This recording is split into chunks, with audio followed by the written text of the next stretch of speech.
Hi, Seafood Boggy here once again. The Way of Conscious Mindfulness, a weekly podcast and YouTube show discussing spirituality and science, balancing health and well-being with mind, body and spirit, with a Taoist twist, a Taoist flavour. The Tao means the way, the balance. So, guess what? Surprise, surprise. We are not the normal talk show. Each week we have either a subject or a guest. We have a very wonderful guest this week. And our aim is to have an open discussion to help us all find new skills, new techniques to balance our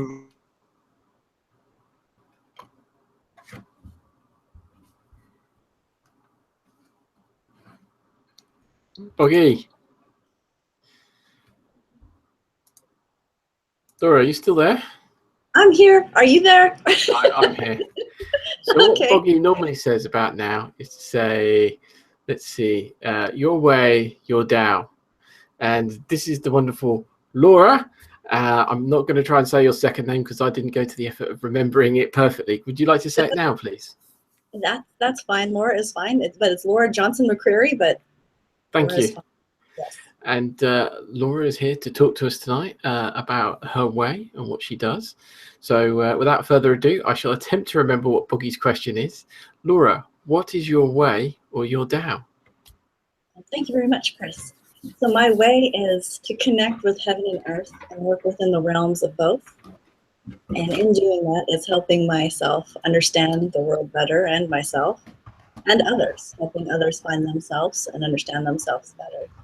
And it could be anything. It doesn't have to be Taoism. It doesn't have to be Buddhism. It can be anything because all rivers run to one source, which is the divine. So that's my way. Awesome. Right. So you're back. Kind of done the intro, Boggy. I don't know if you caught that. So Laura has just explained what her way is, but I have one question. And this is kind of like maybe a difficult one, so apologies in advance. When did all rivers become one? Because I can remember a time when I was young where everything was sort of like, this is, you know, marbles. This is, I'm not going to say particular religions, but Of course, I was raised the same way. I was raised very strict Christian, and it was this way or you go to hell. But as I grew older, and I'm understanding, and as I'm discovering and learning different, like the Taoism and the Buddhism, all rivers are the same because we're all connected to the divine, right? Everybody's connected to the divine in one way or another. You could be calling Buddha or it could be Jesus. It's all rivers go to the divine. That's what I'm referring to. So people may say, if you look at the religion and you're talking about what they're all saying the same thing pretty much, except they do have the, if you're a religious fanatic, you're talking about just your way is the right way, which as you get older and you're understanding things and you're getting more into a spiritual practice and you're discovering things, you realize everything's connected to the divine. It's not one way or the other. But it depends on what the person wants. If the person's comfortable in that cultural trance of having one way, that way, then if that's how they're going to grow, that's how they're going to grow. And that's right for them. Hi, Robbie. Welcome back. Hey. And that's right. We were just talking about how all rivers are one, and when that actually became not trendy, but well recognized, as it were. Yeah, I think that's all part of ascension as well. You always talk about ascension, end up talking about ascension. I think these buzzwords are really important. Like when Reiki was a buzzword, it was something cool. Reiki, Reiki. Reiki just means Holy Spirit. All of these things, when they come into the collective consciousness, we think about them on a deeper level. So what was like part of what you had to join a mystery school, or you had to do all the secret handshakes to get into the knowledge, it's becoming exoteric now. It's like everything that was esoteric is now becoming exoteric, and those buzzwords are good. It should be in the mainstream. We should be able to just go, yeah, actually, do you know what? We're all one. We're all from the same consciousness.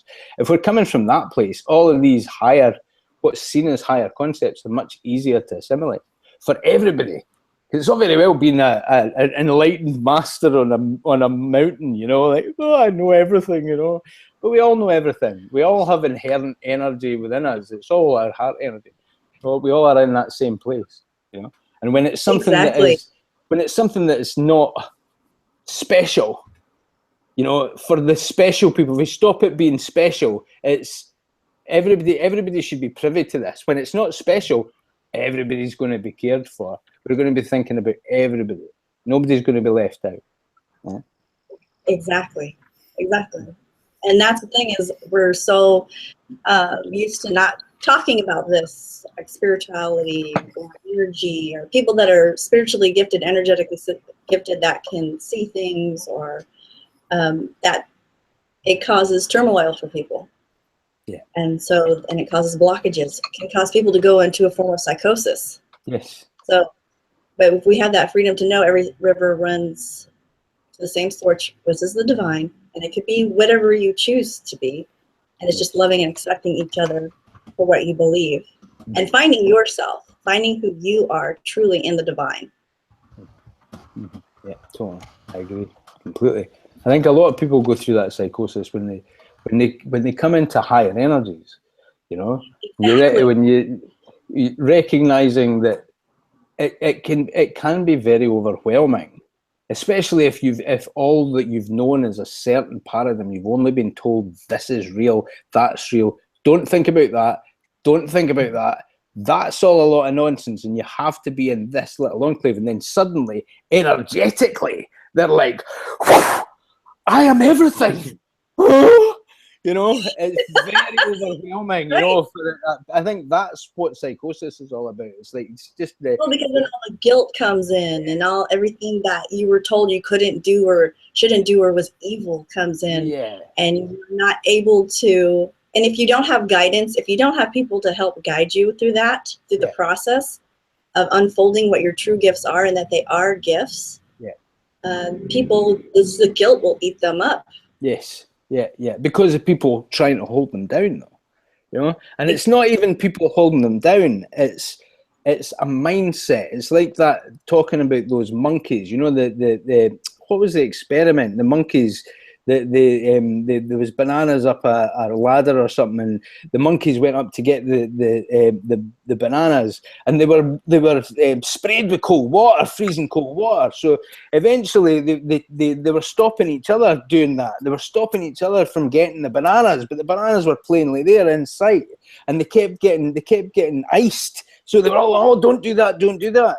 But they were taken out one by one until nobody had actually experienced the ice.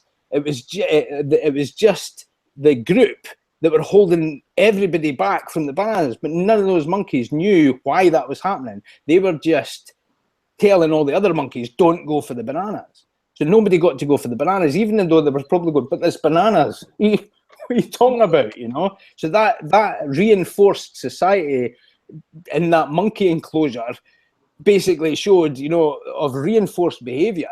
That's what we're living in just now. That's what we need to break out the matrix for, because nobody knows why. We're all monkeys that have been told a certain story that's a limiting story. It's easier for government. It's easier to keep everybody in line, or keep, you know what I mean? What if everybody opens up their genius? Whoa, what will we do? You know. But this is the thing about like psychic abilities. People. Way of all, we've got this, at least I used to see like 10 years ago, 20 years ago, only certain people are psychic, only certain people are this and that. And this is where I sort of had this conversation with Laura, that I was with my teacher, was teaching people back in the 90s remote viewing. They were teaching them different scanning techniques to empathic techniques. We're teaching them astral traveling, but my teachers taught it as it's a technique. everybody has this ability, Exactly. just like everybody can technically sing, maybe badly, but they can. Everybody can technically write.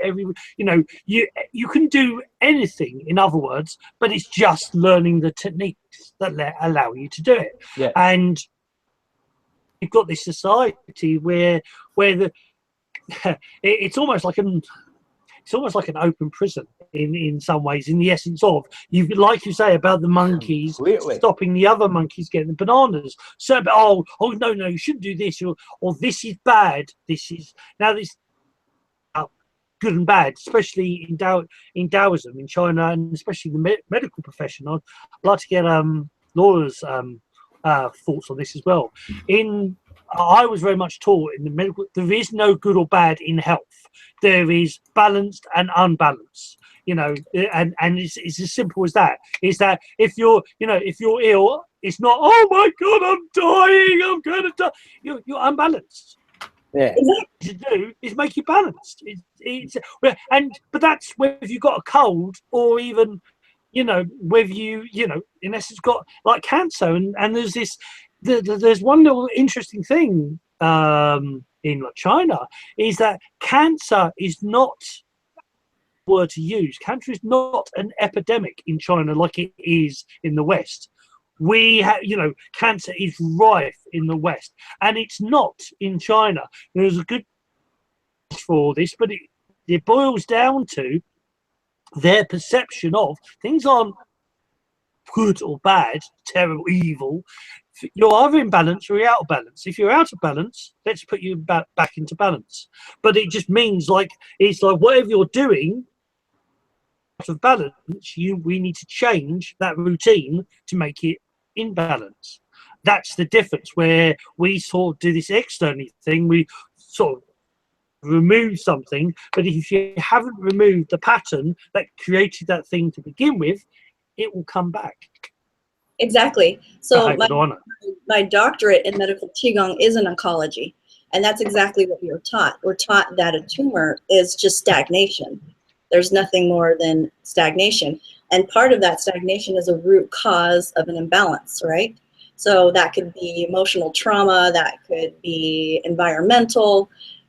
It's just finding out what the root cause is. So once you find out the root cause, because we work with energy and we're able to dissolve a tumor, which has been documented, but it will come back if the root cause is not approached and taken care of. So that's exactly what you're saying. There is no good and evil. It is what it is. It's finding that balance. So finding that balance can be any way. Like if a person's really religious, it could be anything. But it's finding that balance for them. Just because I may not be a holy roller or a Buddhist monk or whatever, it doesn't matter. It's finding that balance for that person so that they find peace and that they can be balanced and grow and find joy and live their life. Yeah. Holy roller. Yeah, I use that term a lot. I think that's for us. This is one of, it's education. It's educating people. Is that definitely. a lot of people have got this good or bad mindset. This or I'm just ill. This is bad. Everything's bad. I think the religion has a big responsibility for that. To be honest, about mindset.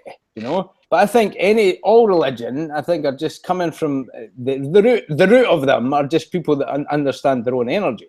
And because they understand their own energy, or they're so full of that energy, they're looked on as gods instead of just like most of the beginners of all these religions said, look, you can do this too. No, we're not worthy. Whereas they're just like, yeah, you can. I'm just a human. You're just a human. Do you know what I mean? You can do this too. No, we're not worthy. And then it turns into a religion, Well, because we're raised, I was trained in Taoism, and we learn exorcism. So, but part of that is understanding that spirits demons, spirits, angels, just all forms are just a form of energy. And you're understanding it's just energy. There's really no good or bad. You know, if you yourself are working on yourself and you're working on your energy and you're building up your energy, nothing can harm you. That's really, yeah. Divine. And you have to understand it's just energy. But the fear that people have from maybe Hollywood scary movies or what we're raised with believing is really limiting us in our energy and how we can expand. Well, it has its place as well, though, because it's breaking through that barrier of belief that brings you into the enlightenment. Once you get through the point in your Merkaba, the testing force of what your belief is of good or evil into oneness, you have to break through that shell of belief before you can open your Merkaba. You have to be at that place of unconditional love that breaks through that, and that can manifest as a demon or as a whatever embodiment you've been taught from a child of the ultimate manifestation of negativity is. That will manifest in that way, and that's where Hollywood comes in. That can be in the most scary way. The first time that my Merkaba opened, I'd been meditating on my Merkaba, and I had this experience where it was the Prince of Darkness. It was Lucifer. And I was like, and I had a choice between love or fear. I had a choice to keep in that meditative place and send this entity, being whatever it was, manifestation of my inner self or my subconscious, however you quantify it. But I had to make that choice, and it was like a Hollywood movie. Do you know what I mean? It was the scariest thing that's ever happened. But at that point, making that choice to not cower and go, right, okay, I'll dive deeper into this illusion and live my life in fear, or break through, open your Merkaba, and from that place, when your Merkaba opens, you have the experience of oneness. Do you know what I mean? Not from drugs or, do you know what I mean, anything like that. From a genuine place of you are divine. You know, and you have to overcome that belief in that negative spirit to get through that door. Do you know what I mean? Well, everybody will manifest their own representation of that for their own belief system or cellular memory or whatever it is, you know. But that was my experience of it. And from that point, well, my life's never been the same, because I can't look at things I can see why I was thinking that way. I can analyze it on a more effective basis and help people to their enlightenment, but I don't have that same kind of obstacle anymore. Do you know what I mean? And that is just a manifestation of the psyche, a manifestation, and we are the psyche, we are everything. Exactly. That's why working on yourself and being in your balance is so important. Totally. Yeah, I agree. So I'm going to ask a completely left field question here. What actually drew you to the path that you're on now, to Taoism and the work that you're doing? So I was raised, my father is a martial artist. Dr. Jerry just pricked up there. Yeah, I don't know. You know, Dr. Jerry Allen Johnson. He's a martial artist, and he's very well known for his martial arts. So I was raised in a home of martial art, and I guess you could say magic, because he was a very strict Christian who became a Taoist priest who started studying Buddhism. So my house, we were raised like we lived in China. So it was herbs. We had herbs. We learned acupuncture. My dad would teach me Bagua and Tai Chi.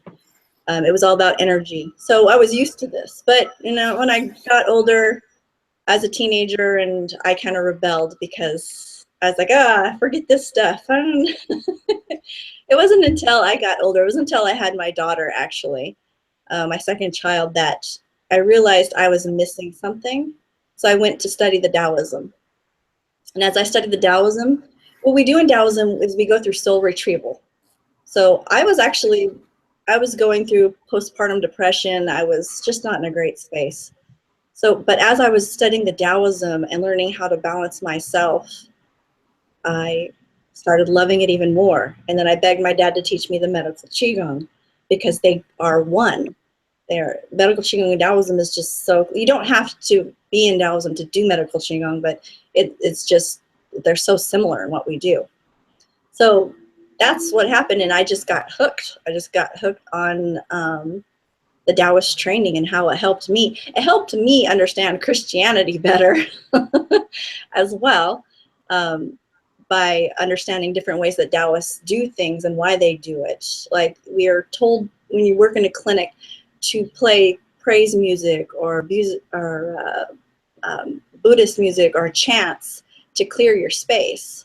And I never understood why until I started the Taoism, understanding that it's energy, that you're cleaning that space. So when you're working with people, you want to have that clean space. So we're taught to connect with heaven and earth and work within that space when we're working with individuals on the table, and making sure your space is a sacred healing space. Beautiful. So I was taught really young this incredible stuff, but didn't really care until I got older.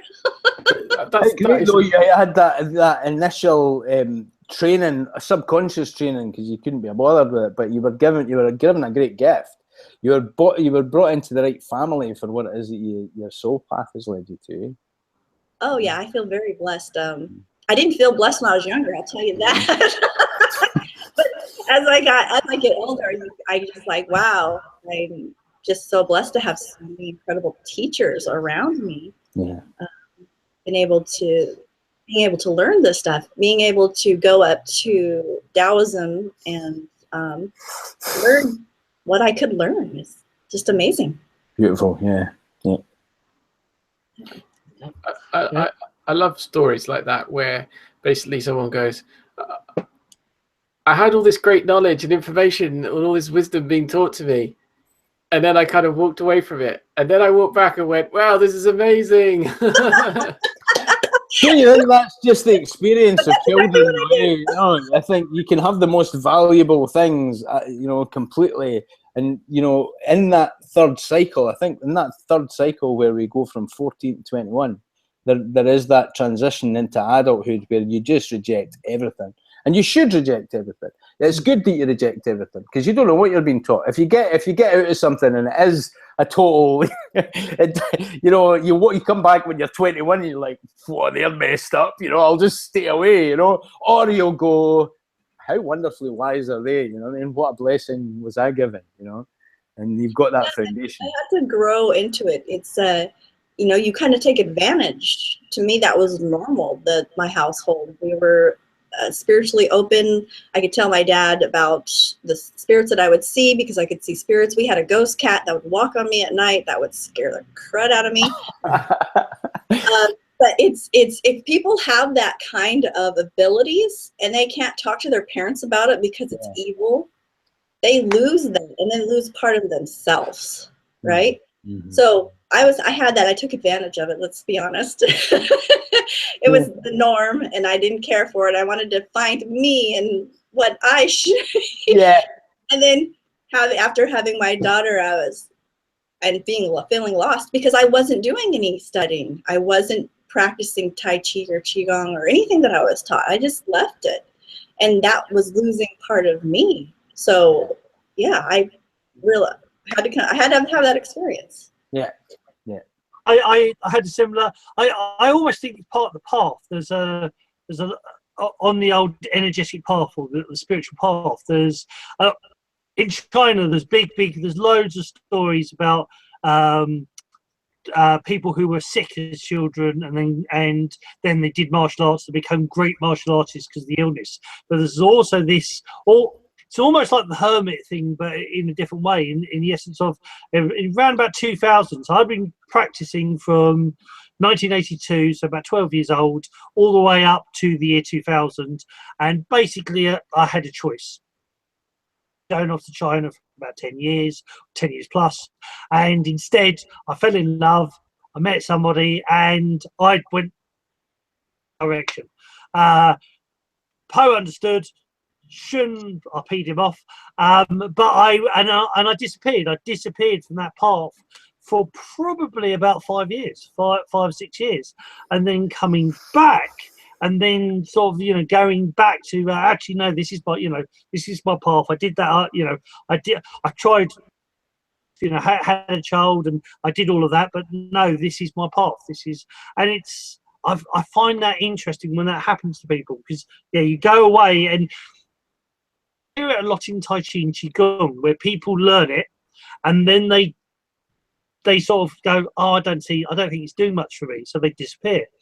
And then it's in that disappearance that they suddenly realize they're not getting the benefits, or they start missing out. They start realizing that that daily practice was actually, you know, they're not as healthy as they were, or they're waking up more tired, or they're this and they're that. But also, and they suddenly, and that's the interesting one, we get people coming back, and that's the just Taoism, but there is this thing of there's this, like, where people leave and then they come back, and when they come back it's more profound than actually, because they knew all the stuff, or knew they were knowing the stuff, and now they got the opportunity, they know how beneficial it was. Yeah, it's, you know, when you have energetic talent and experience and you can do things, sometimes you try to be a muggle, you know, you try to fit in, right.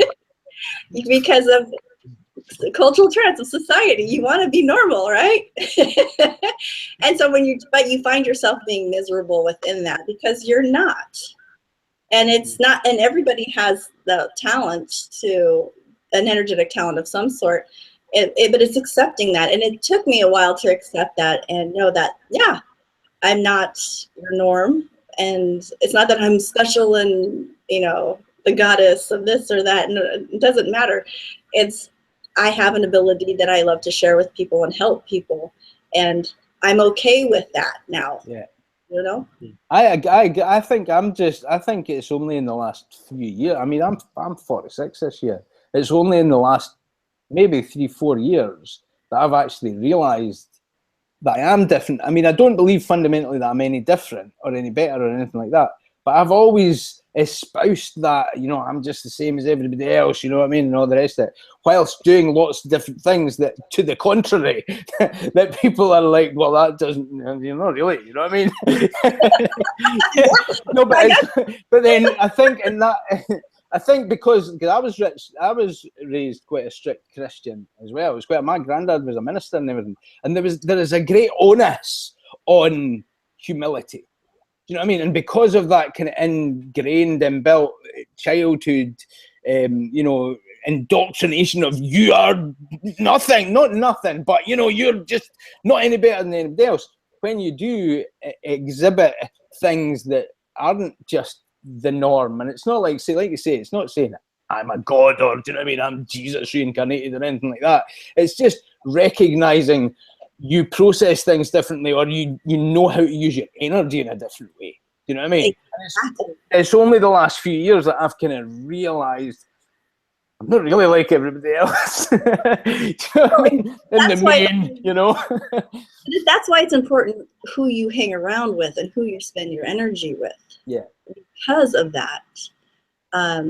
Because if you're on a different vibration, it's not that you're better than them, you're just on a different vibration. Exactly, because I think everything fundamentally just is. Yeah, yeah. Exactly. Yeah. People are on all levels of vibration, and just because someone's on a higher than the other doesn't mean they're better or holier. Yeah, there is no better, yeah. And if you're with someone with a lower vibration that can't understand the higher vibration, it can cause turmoil for you if you're not secure in who you are. Yes. Sorry. Because it's that whole doubt. It's the whole Tao. You know, like people misunderstand the word Tao. Tao simply means the balance. It's finding your personal balance. What's right for you. And this, you know, the whole, you know, we're in the Matrix. Part of the whole Matrix is this whole thing about the muggle. You know, is that the norm? The norm simply means, as one of my old friends used to say, the norm is the average of weird.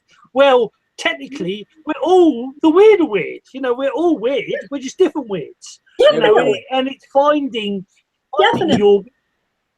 you're the ones that, you know, because of a universe of 10,000 things, which is a saying from the Tao Te Ching, one of the older Taoist poems, is that the universe is everything, but you find your way, you find your balance. So it's going, the whole reason we originally went into little clans, and so you had the little clans where you found your kin, the people who are similar to you, and you drawed into your little kin.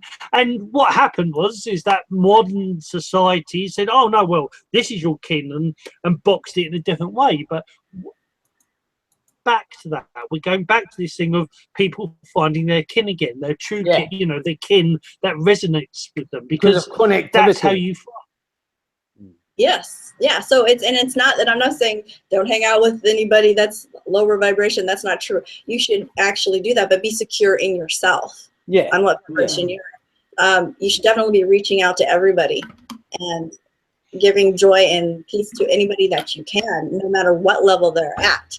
You shouldn't avoid someone at a low level, but it's depending on what's going on with you. If you're energetically not balanced, and then you shouldn't be hanging around people that are energetically not balanced as well, because until you find that, you're going to be fighting yourself.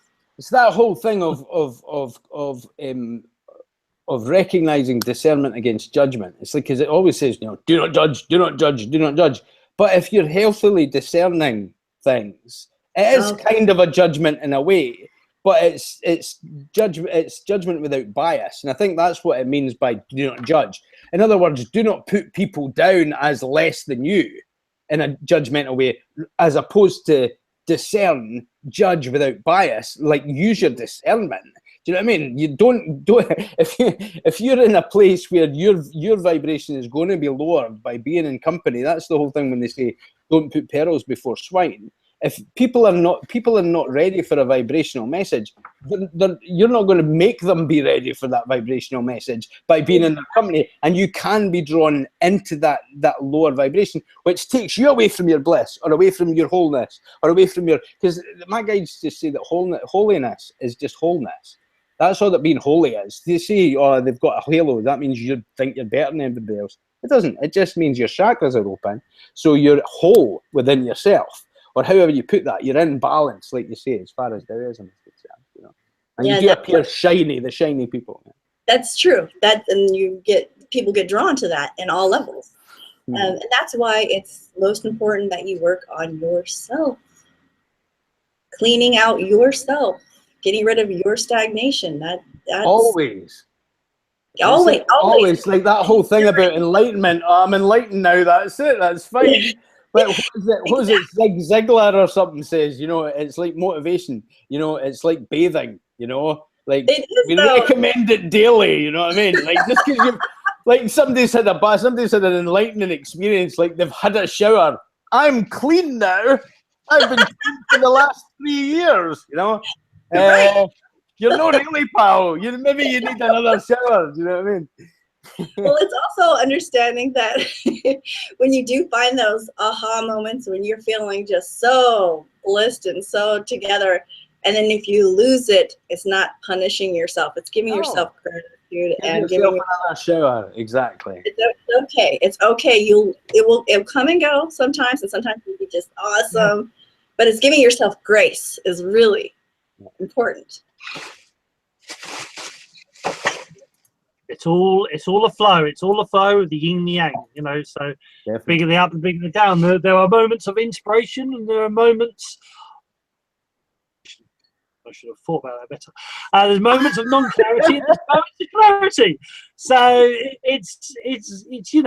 but it's all good. It's all good. Definitely. And you need, sometimes you need the down to appreciate the up. So like, me and Laura, we left that energy, we left that stuff for a while, and that actually allowed us to appreciate it more. So when we came back because we wanted to be there, we wanted to be part of it.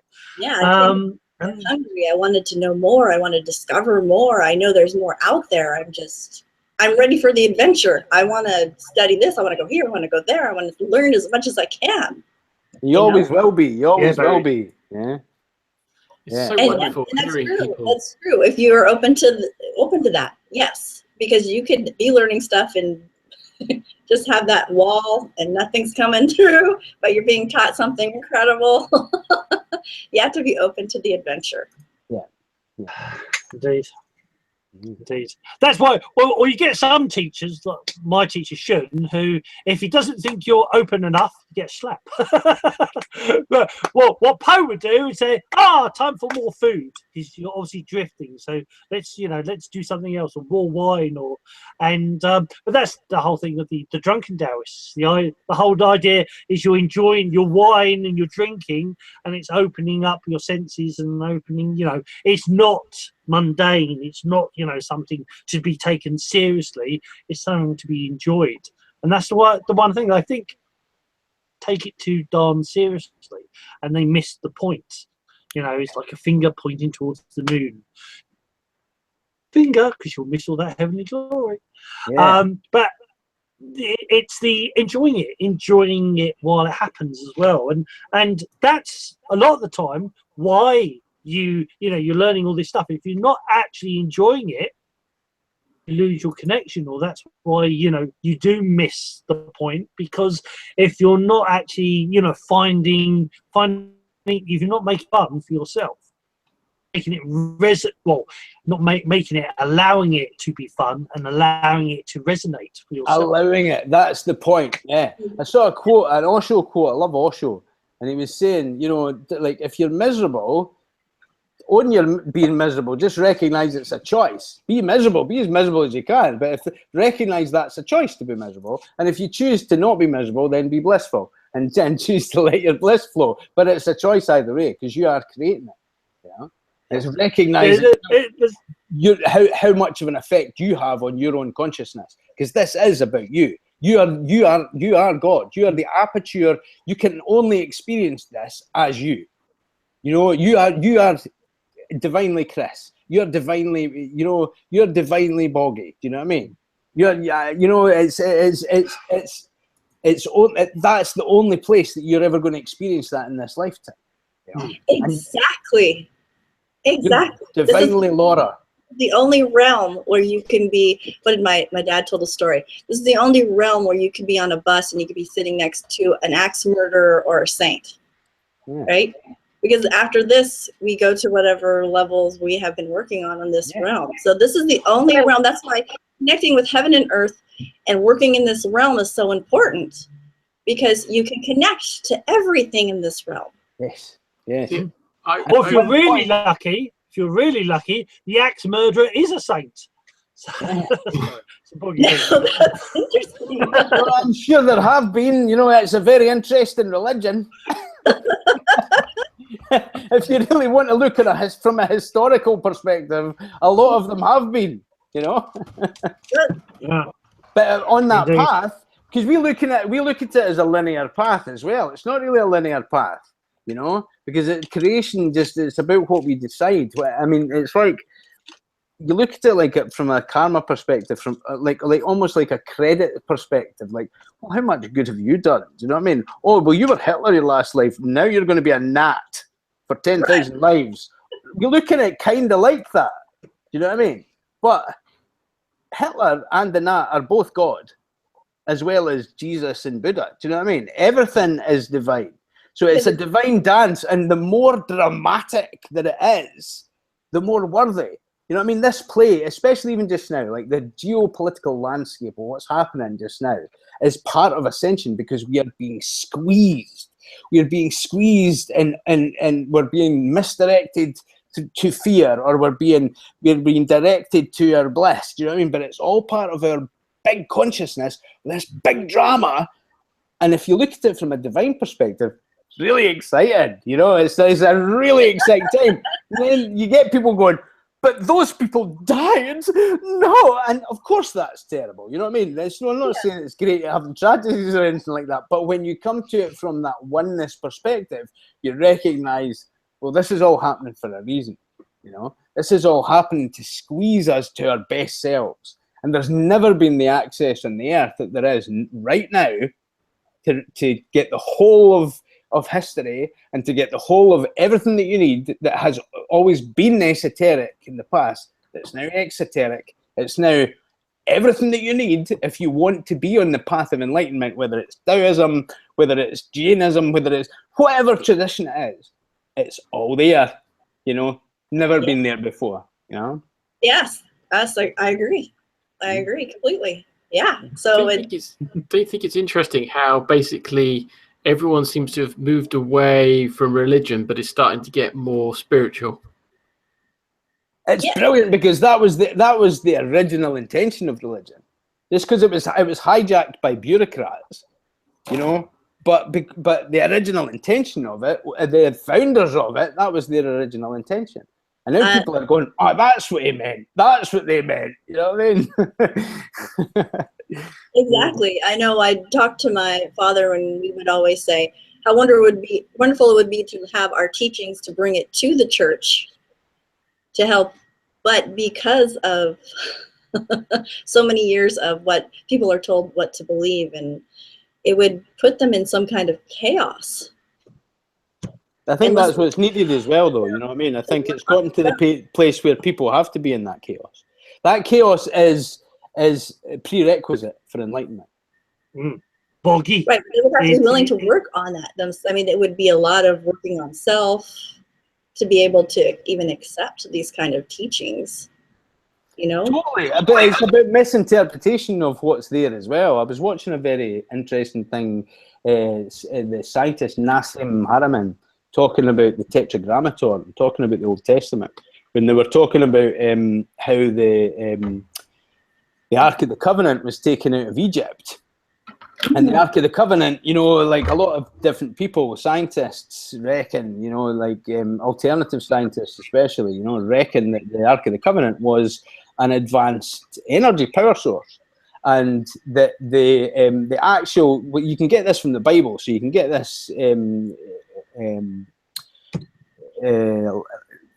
this is biblical, right? The size of the Ark of the Covenant, as it says in the Bible, that got taken out of Egypt, is the exact size of the king's chamber, where they reckon that they say, the historians say that this was a burial place. But in the king's chamber in the biggest pyramid, the dimensions are exactly the same as it says the Ark of the Covenant was. So when they came out of Egypt, they were actually taking a power source from the Great Pyramid that's never returned. So when you take the Ark of the Covenant, which they reckon is in Ethiopia, right, an actual thing, an actual advanced technology that did have lightning bolts and all the rest of the way it's described in the Bible, and put that back in the Great Pyramid, there will be a massive shift in energy. Much like Tesla. It's like they reckon that it was like a Tesla power system that didn't have to be, you know, a plug in the socket, that you could actually get harness power worldwide, and that we did have that in the times of what we talk about Atlantis and Lemuria and everything, that they had that free energy source, you know, and that's what most of the wars are being fought over just now, over money. It's about power. It's about you know, it's about oil. It's about, you know, resources. It's about resources. Yeah, it's about it's a technology, you know, and if you've got that free technology, the word for God is actually the Tetragrammaton, and the Tetragrammaton is another word for Metatron. And Metatron is about, again, we're going full circle back to the flower of life. The Merkaba and the flower of life that's another word for that. The Metatron is the Tetragrammaton. And that's Old Testament, do you know what I mean? So rather than it being just about the Holy One, or this guy with a big beard, it's actually describing a power source that's an advanced technology that was taken out of Egypt. And you can fit the two of them. It seems very obvious, because even the measurements are exact for what fits in the Great Pyramid in Egypt and Cairo. Louise, I'm going to ask you a question here. Did you think you'd be talking about ancient power sources in Egypt tonight?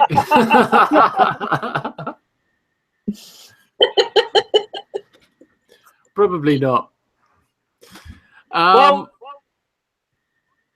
I was just going to say, well, you know, there's a lot of speculation that the Egyptians and the Taoists, because there was a group of Egyptians that also did qigong as well. Oh, So, yeah. It started in Egypt. Egypt Yeah. is where everything started. That's where the magic started. And all the studies traveled on. So Egypt is the mother, the mother of magic, I guess you could say. Or advanced technology. Who was it that Advanced says that advanced technology to a primitive race is indistinguishable from magic? So yeah. Yeah. Yeah. I mean, if you showed an iPhone even to somebody in 1980, you know what I mean? They'd be going, "What kind of witchcraft is this? 10 go to 20. 20 That's goes back to 10. Initial programming, that's all we're capable of." Do you know what I mean? I don't even think they had that in the 1980s, Robbie. Yeah, There we go. probably the 90s. Well, no, Scotland in the 1980s was very much like that.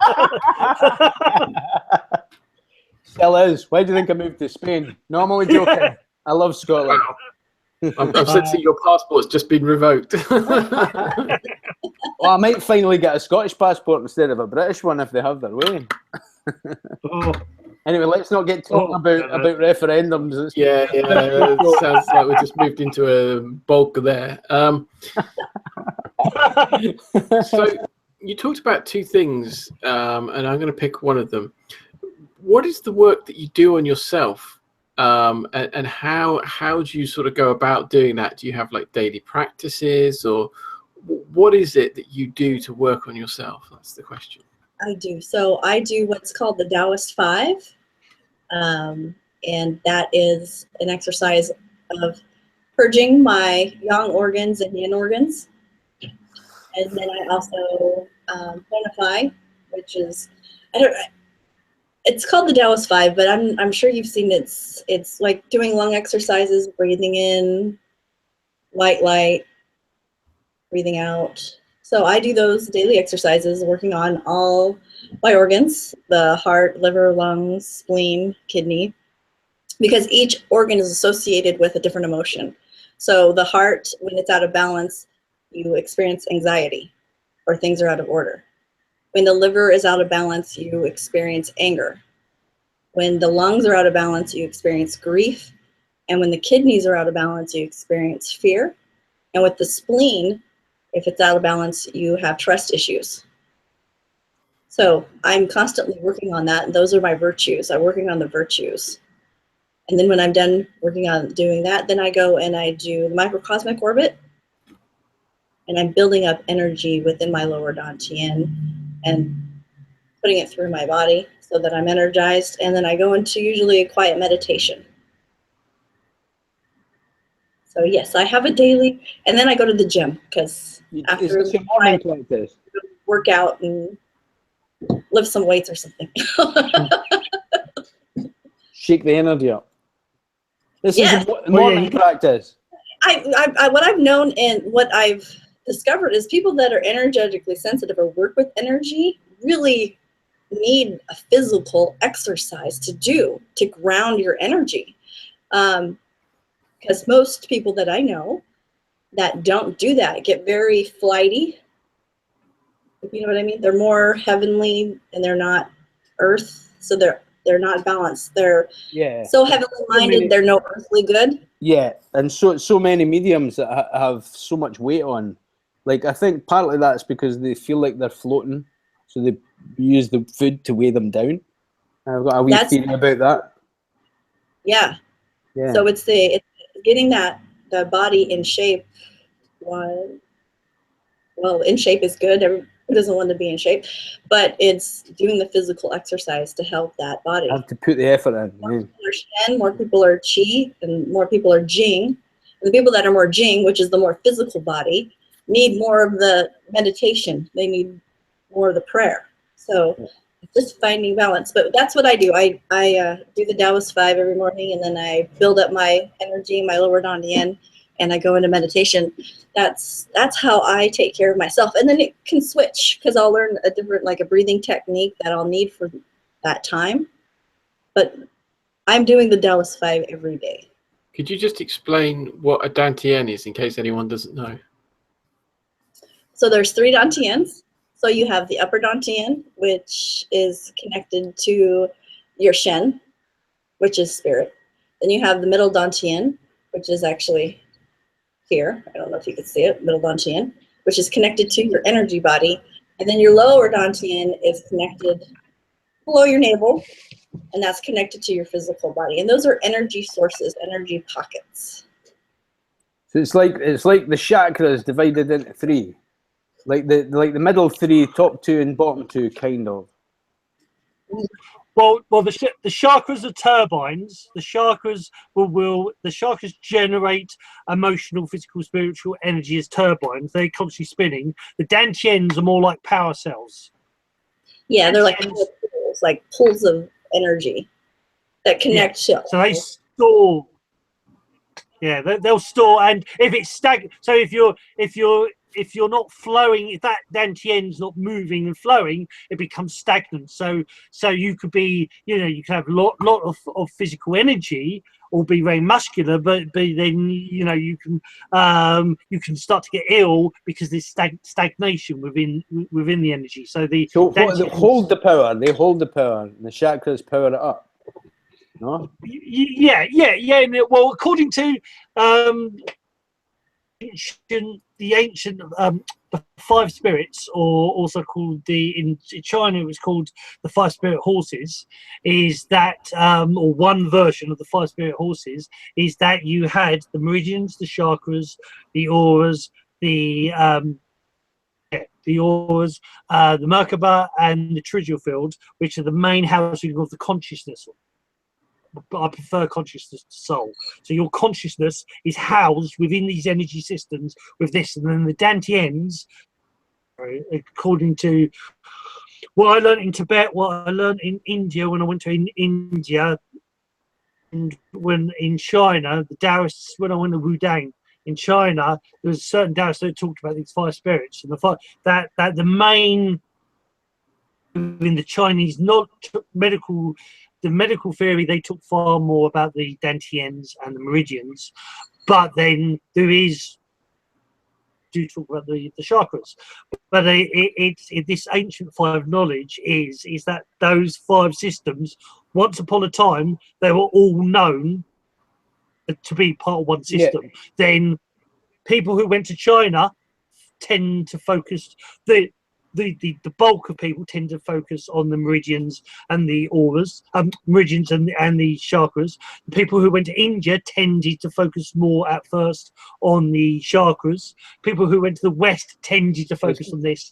And systems about a power system, an energy system. Yeah, I was only asking because it's got in my last channel books. It talks about the 5 trees of paradise being embedded in your physical system, and as you open up to the 5 trees of paradise. I think it's a same thing. Well, it's just part of one of the parts in one of my channel books that talks about it on an energetic level. I think in different languages, just trying to explain the same thing. To be honest, I think really. When I heard that, you said it was the five trees of paradise. What did you say? 5 trees of paradise. Yeah.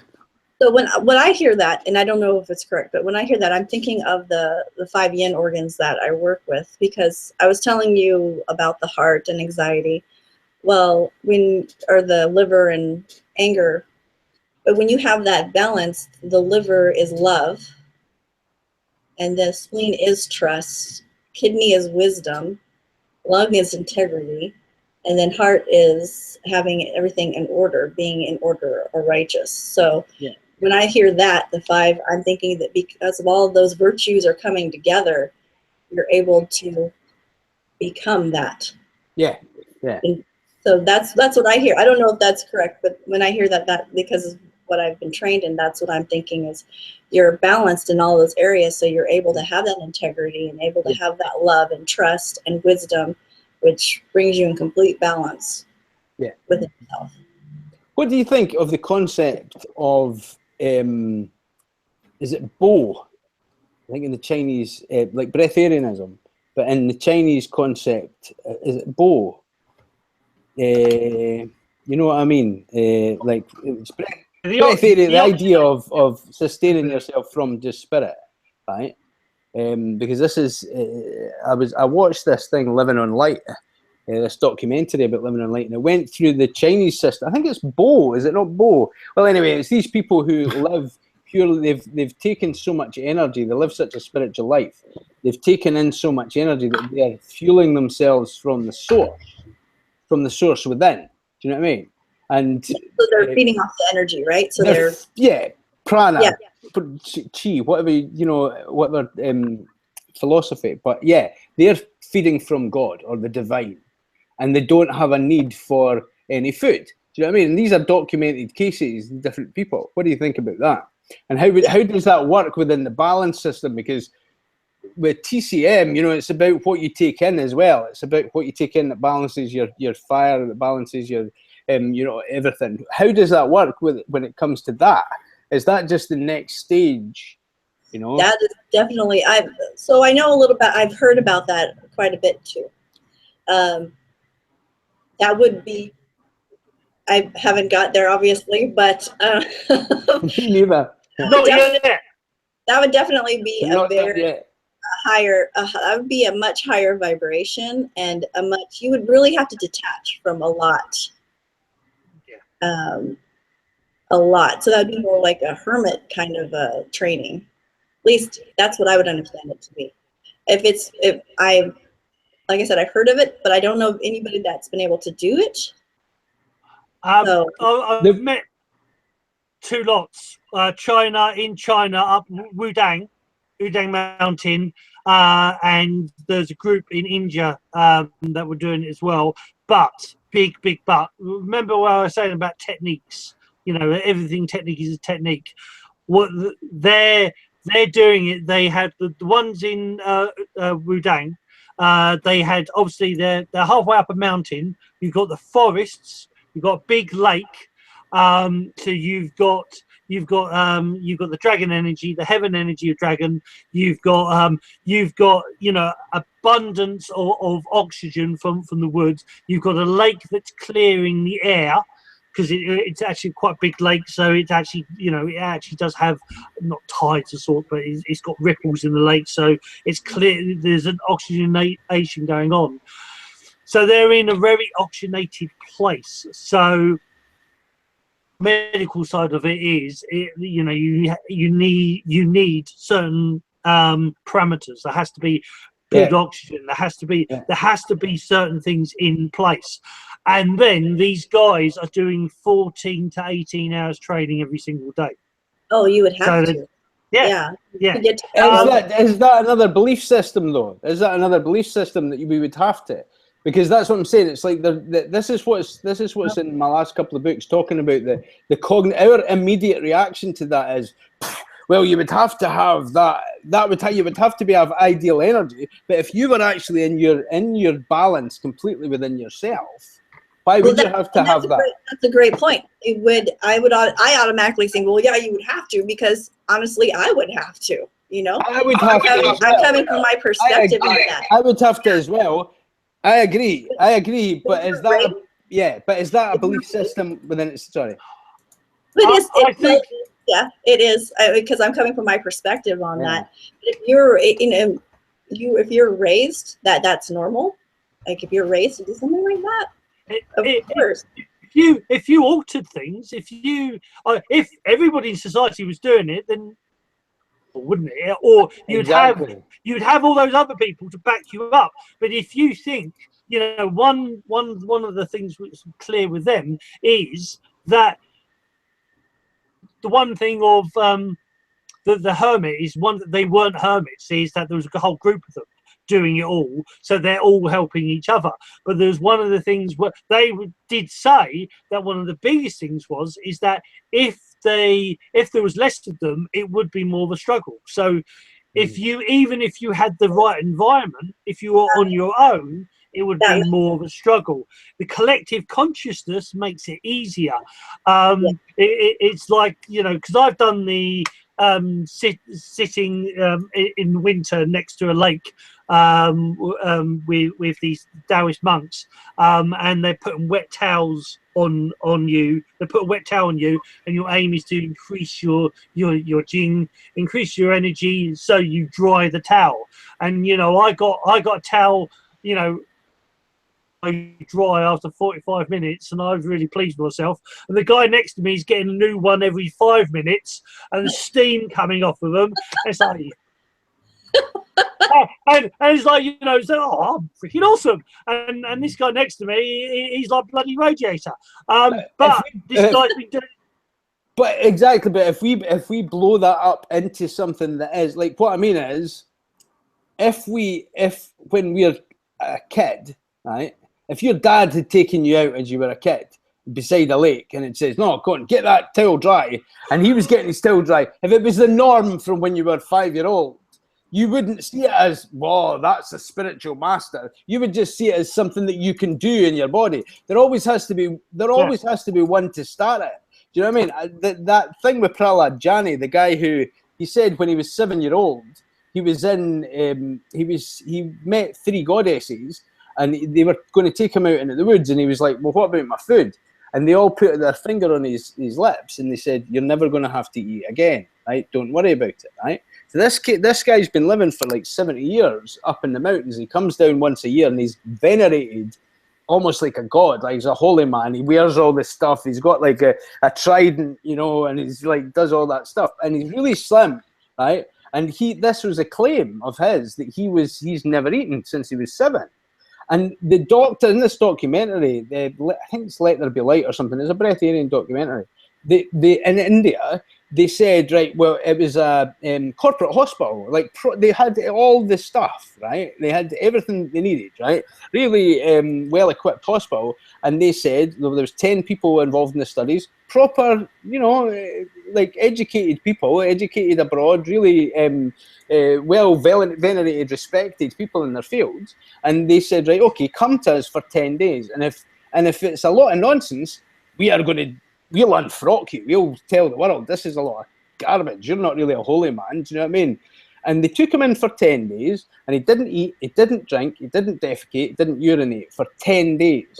He washed himself, and the water was weighed before it went in, and it was weighed when it came out, and he just cleaned himself. He was on video surveillance for the whole time, and they did an MRI scan, and they scanned his body as well. And they reckoned that in the MRI scan, this guy's nearly 80, and they said that his brain was like a 20-year-old, right? And that there was a liquid that went into his stomach. A little drop of liquid went into his stomach that was reabsorbed into his body. And what he said, it's like divine nectar. It's like from the pineal gland, he is fed from the pool of God. Not breatharianism as in having to have the right oxygen or anything like that. It's actually coming from his body, and he's got the brain of a 20-year-old. Do you know what I mean? And they're all scratching their heads. They're like, what? You know? And they've done it twice. They've done it over a 10-year period. Did it in 2003, and it was in this documentary. And these doctors are just like, I can't explain that. You know what I mean? Oh yeah, that's fun stuff. Yeah, have a look, Prahlad Jani. Yeah. Okay, right. We'll wrap up this part. Are you ready for another hour? Go or? Yeah, I'm having fun. if you guys want to have me some more. Oh, I'm only checking. Don't worry. Don't calm down. Don't worry. Don't have to get your lightsaber. Oh yeah, I don't have a lightsaber. Not yet. I can see it in your future. A lightsaber? What color? Well, you said purple. Purple would be. You're like Samuel L. Jackson. Oh, purple. Yeah, That's what he was raving about. He says, he says, can I have my own colour of lightsaber? And, what's his name was like, yeah.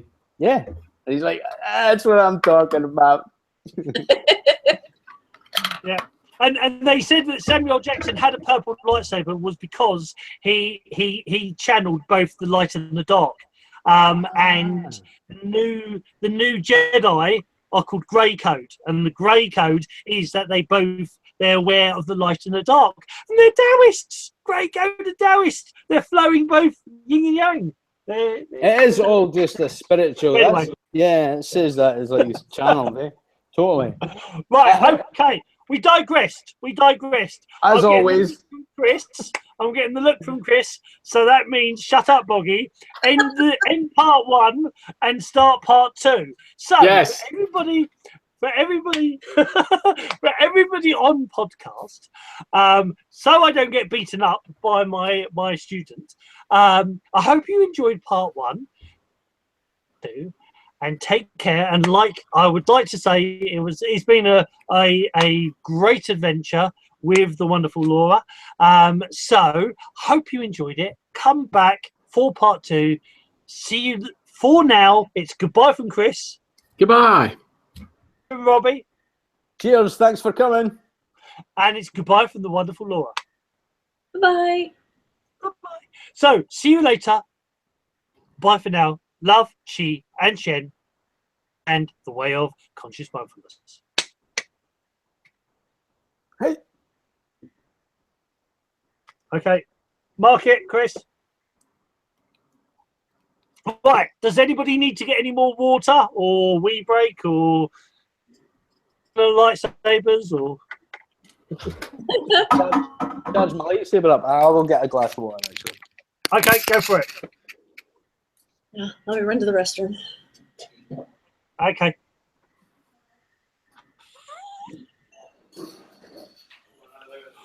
For our viewers, don't panic, viewers. We will be starting part 2 shortly. We're just because we also do this for podcast.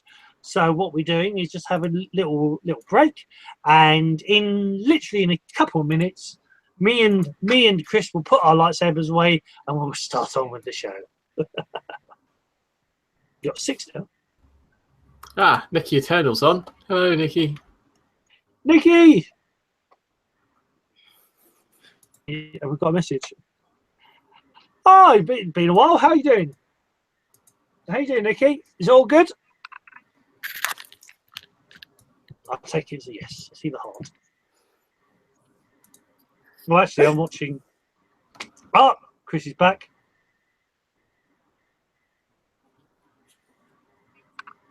Really? Chris? Hmm. Have a look at YouTube. Yeah. At the. I was just trying something. Did it work? What do you put for dislikes? No, not dislikes. No. Oh, Oh, okay. Yay. oh well. Hey, do you want to see my souvenirs from Spain? Go for it.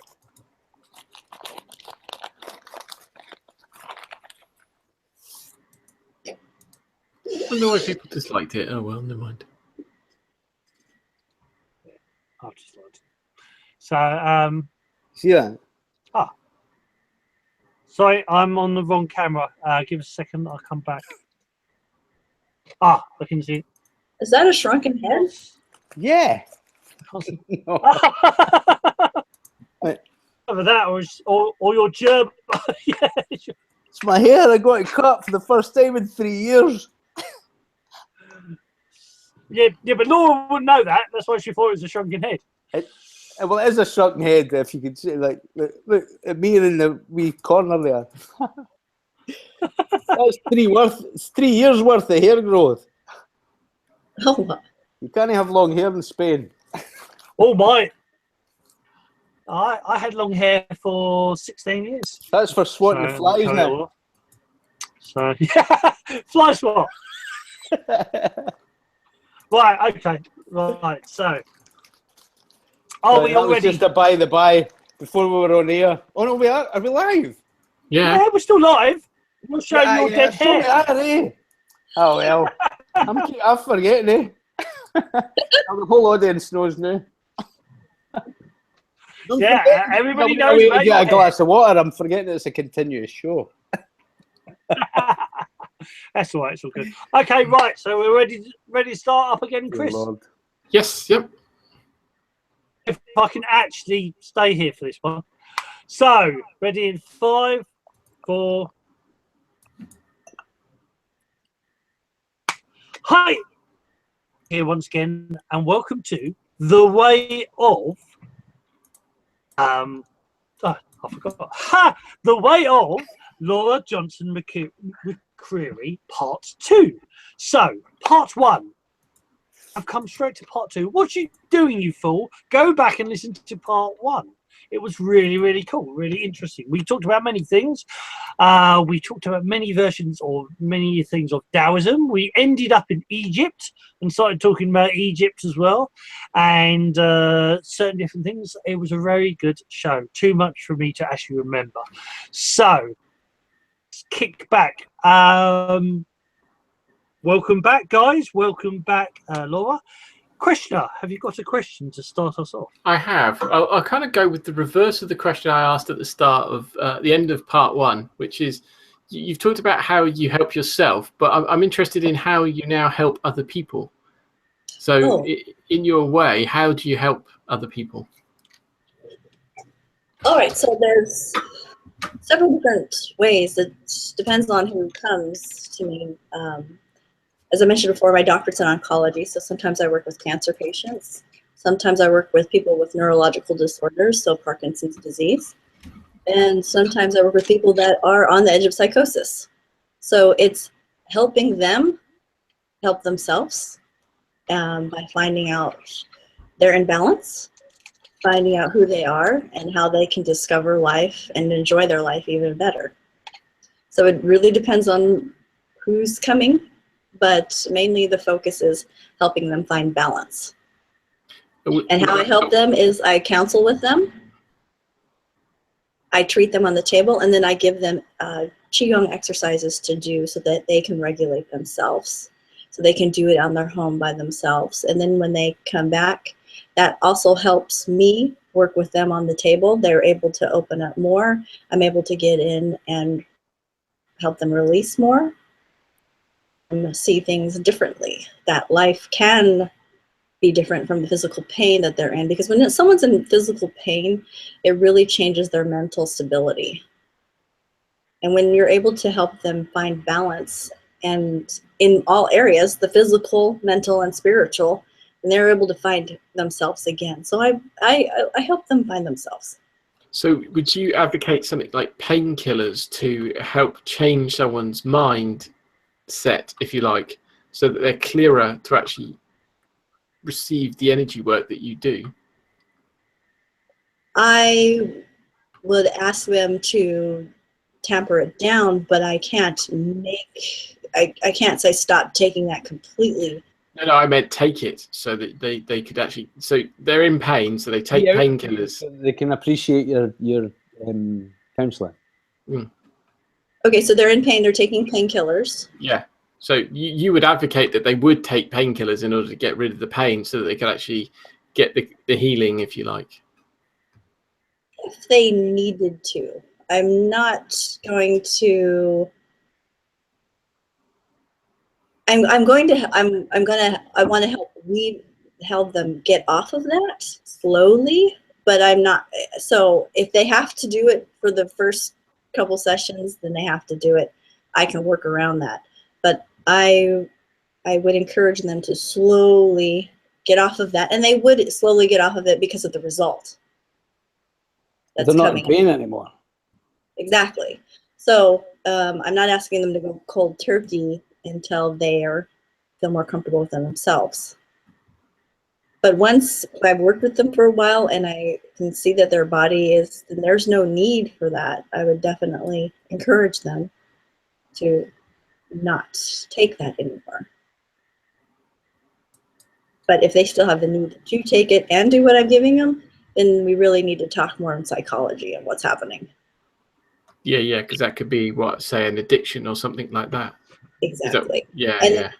If it's beyond my scope of understanding and learning, then I would refer them to a professional that's their that's what they do. So I'm all about helping people and knowing my limitation and understanding that I'm not the all. I may not be able to heal that person absolutely completely, but I do have resources, so I have others that they can go to, because it isn't about me, it's about them. But helping people. You see, I was talking to another healer the other night, and they said the exact same thing as you. They said sometimes they could be working on someone and they'll just get to a point where they say, no, you need to go see a professional to have a physical intervention here, or, talk to someone about, as you say, psychology.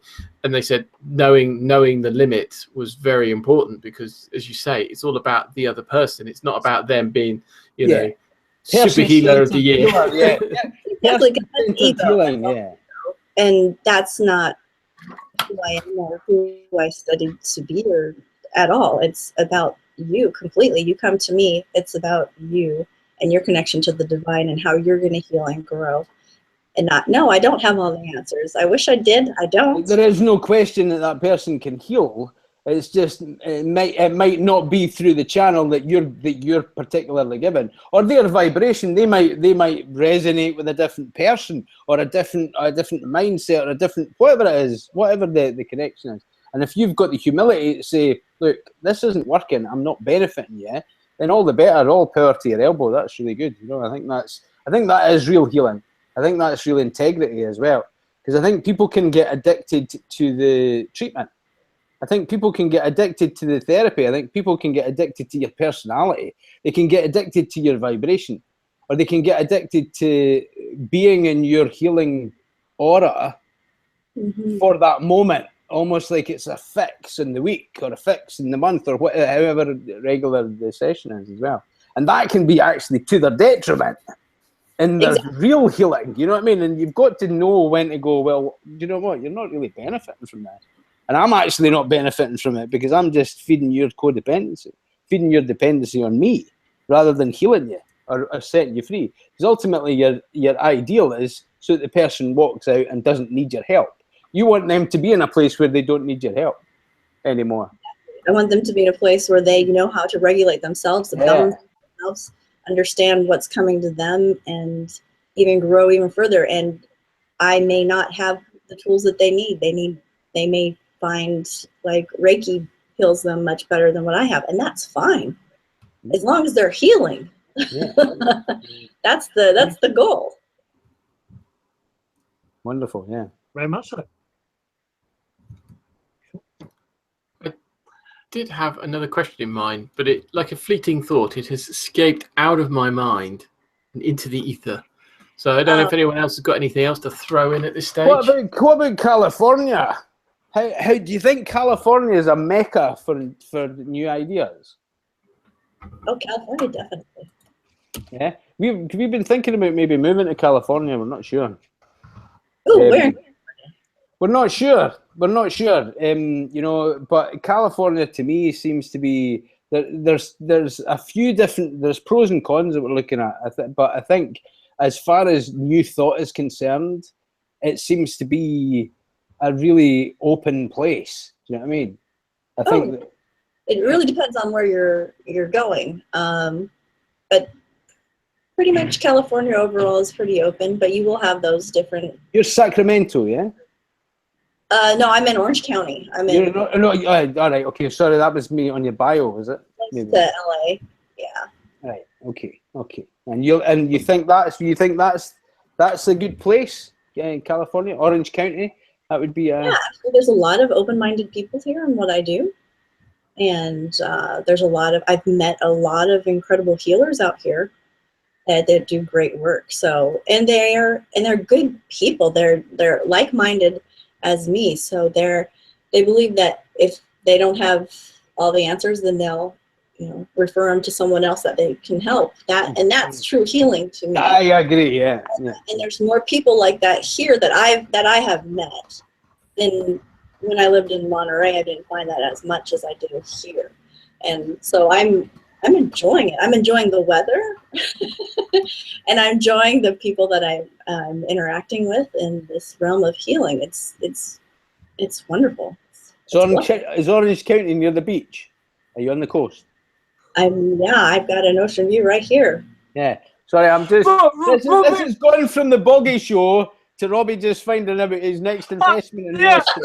I was going to say, Robino is now becoming the Way of Mindful Consciousness, the travel program. Well, what do you start off with, Boggy? You say this is not a conventional talk show. No, this is how we're going to get Robbie rehoused. And he can still co-present your show, but from Orange County. There you go. Well, if you're going to Orange County, I'm coming too, because Russ Anderson, he's not too far from you, is he? No, Russ is not too far from me. No, and he just got a new place. Did you see his pictures? Oh yeah. Yes, oh yes. You've seen the place. It's calling my name. It's got Boggy all over it. Oh so yeah. Yes, I'll have to some point. Yeah, and then it'll be the Russ and Boggy show with Robbie. And Laura. Oh, and then we'll go figure out some way of getting Chris over. So does Chris want to come over? I don't like flying.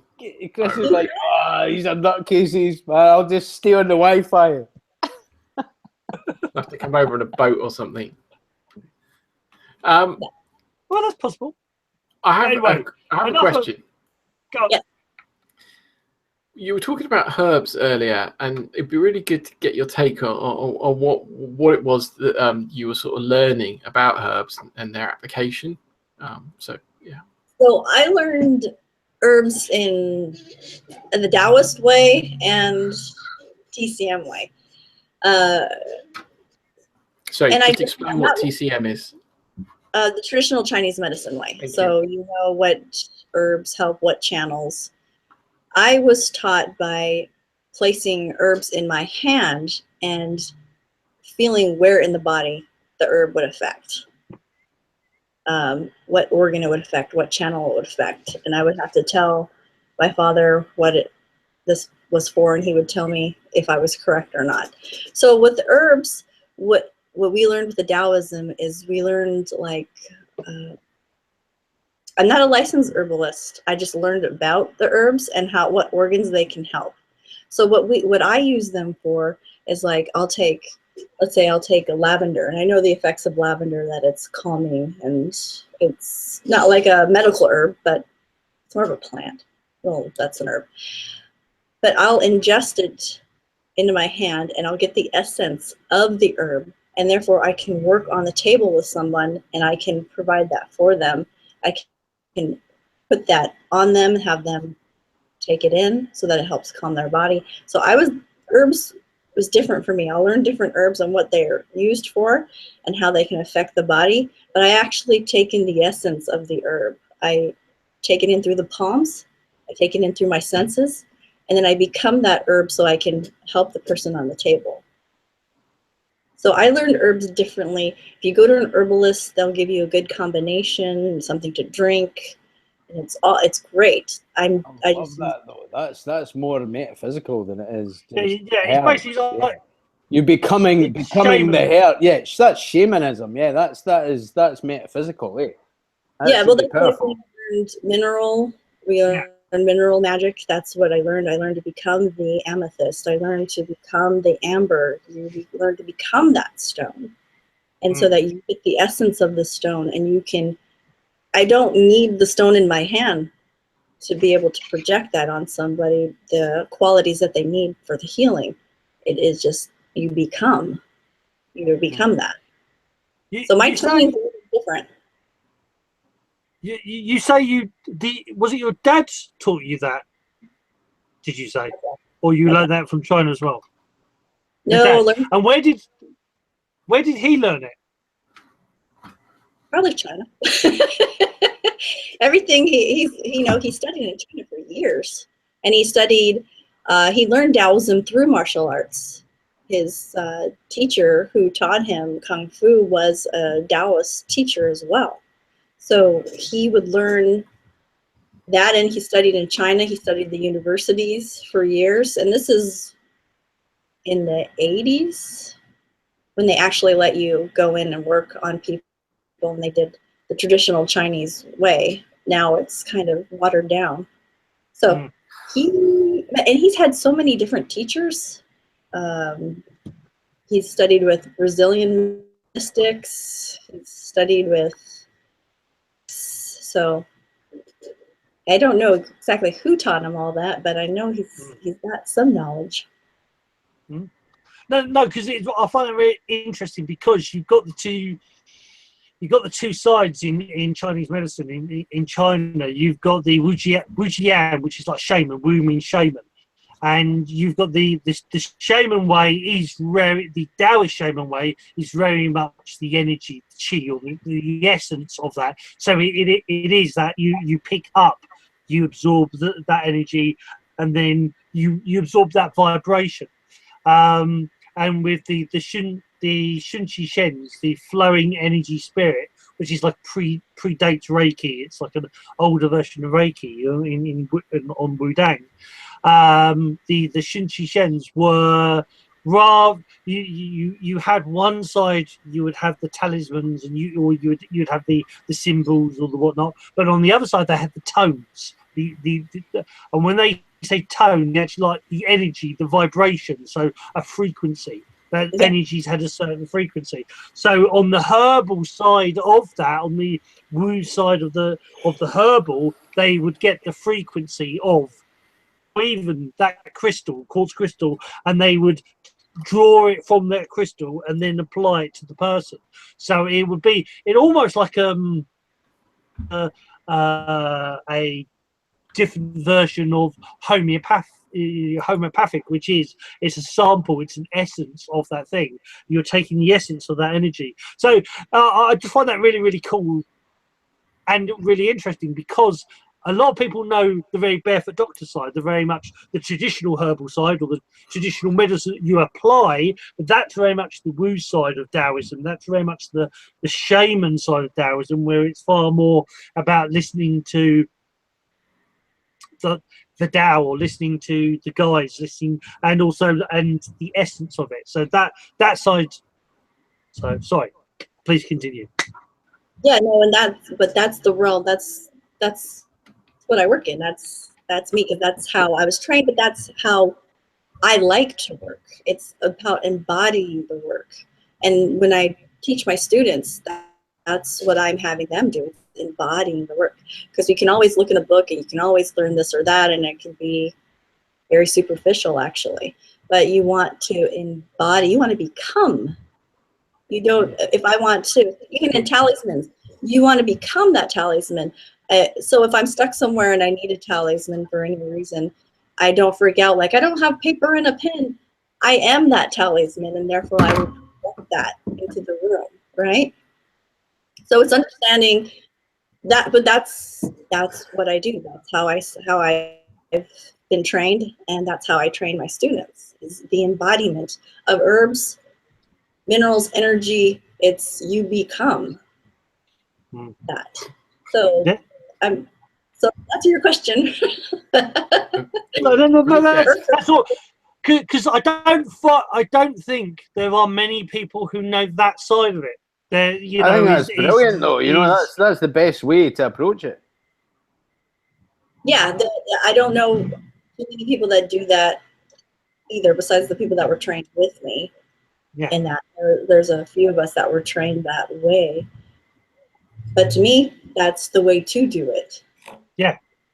Well, it works for you. It's definitely your way. Exactly. It works for me. It works for me.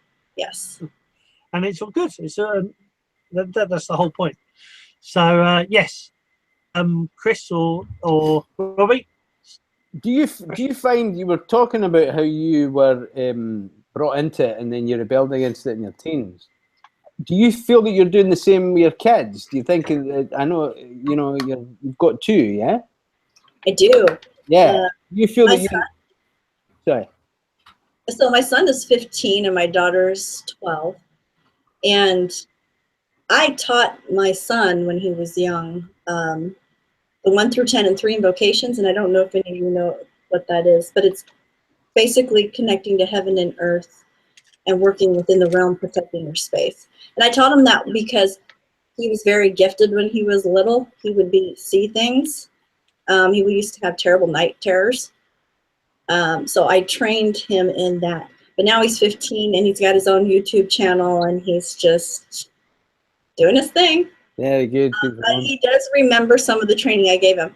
My daughter really likes Tai Chi, but she's not really into anything else. I'm trying to do it so that I can teach them a little bit here and there without scaring them, because it can be overwhelming for them.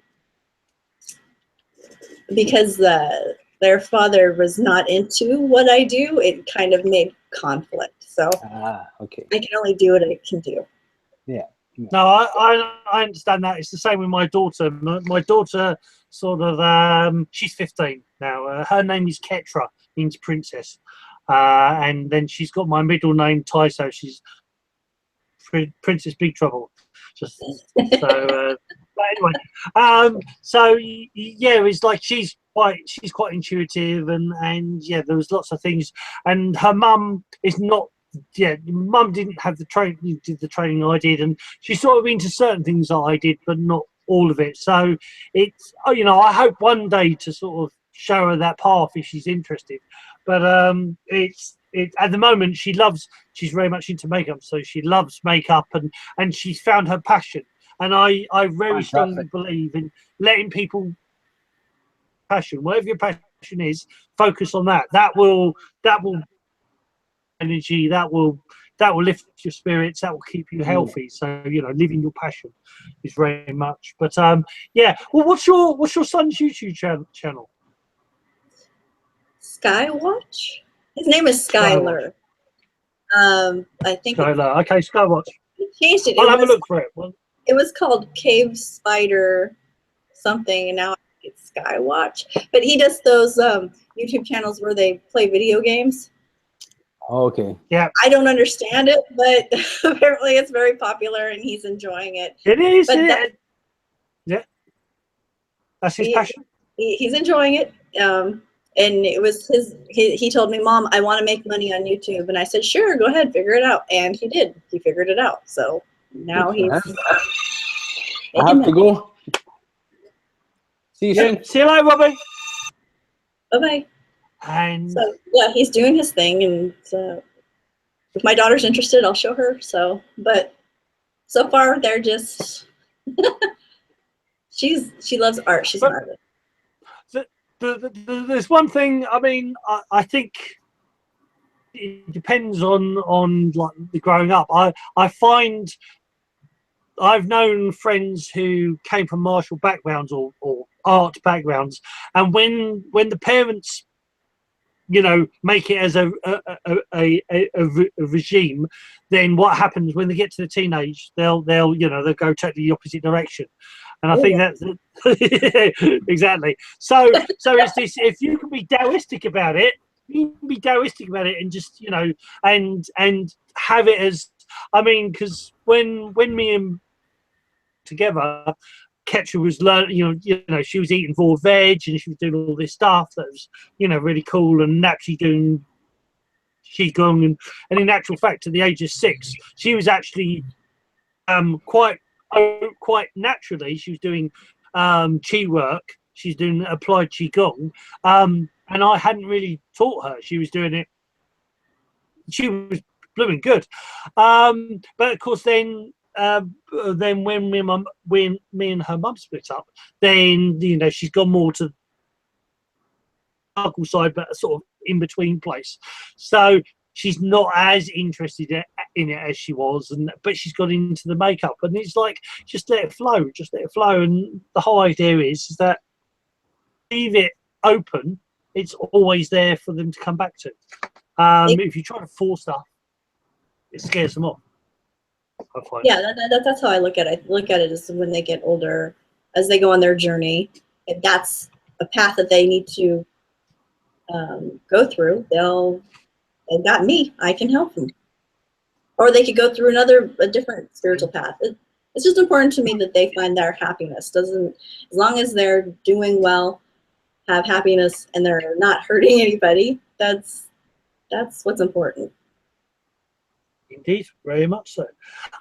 So I think we started talking about the herbalism, didn't we? And then I may have took it off on a totally different tangent. Chris?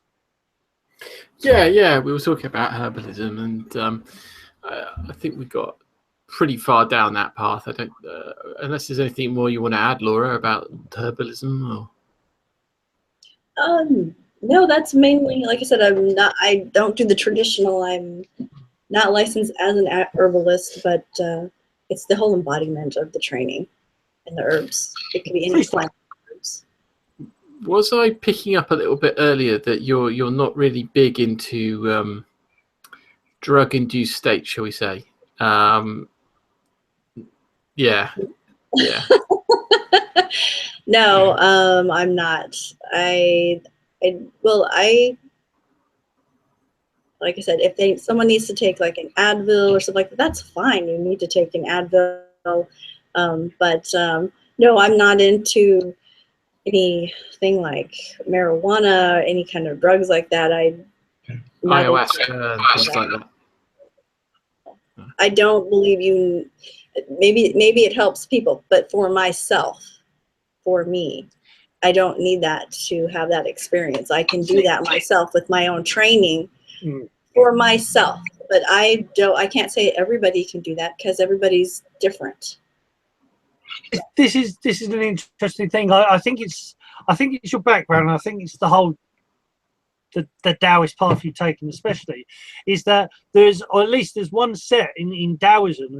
There's at least a path in Taoism very much where I was taught, I've not needed drugs. I've not needed it at all because my teacher how to work through your brain, not just the energy system, but actually I got to a point many where Chris has heard this about 100 times.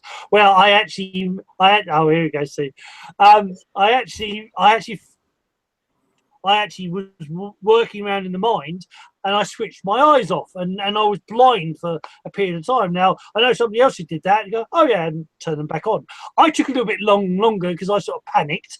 But it's like working out the brain. So I got to a point where I can access the pineal gland, which is the pineal gland excretes DMT, dimethyltryptamine, which is is an illegal drug in both England and the States, but it creates hallucinations. Your brain is a drug den. You have those chemicals you can create within your body, and I've even done on people using acupressure and the Shindao massage, where I've actually had people who do use drugs say, I'm high at this moment and I haven't touched it.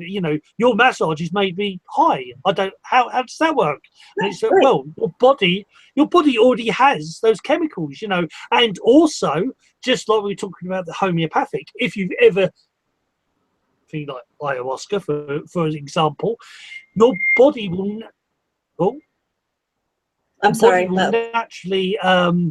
Your body will naturally absorb that. It creates it keeps an image, a DNA, a pattern of that. So your essence through like NLP or in Taoism, the NLP, neuro linguistic programming, is basically a Western Taoism, and the whole point of you can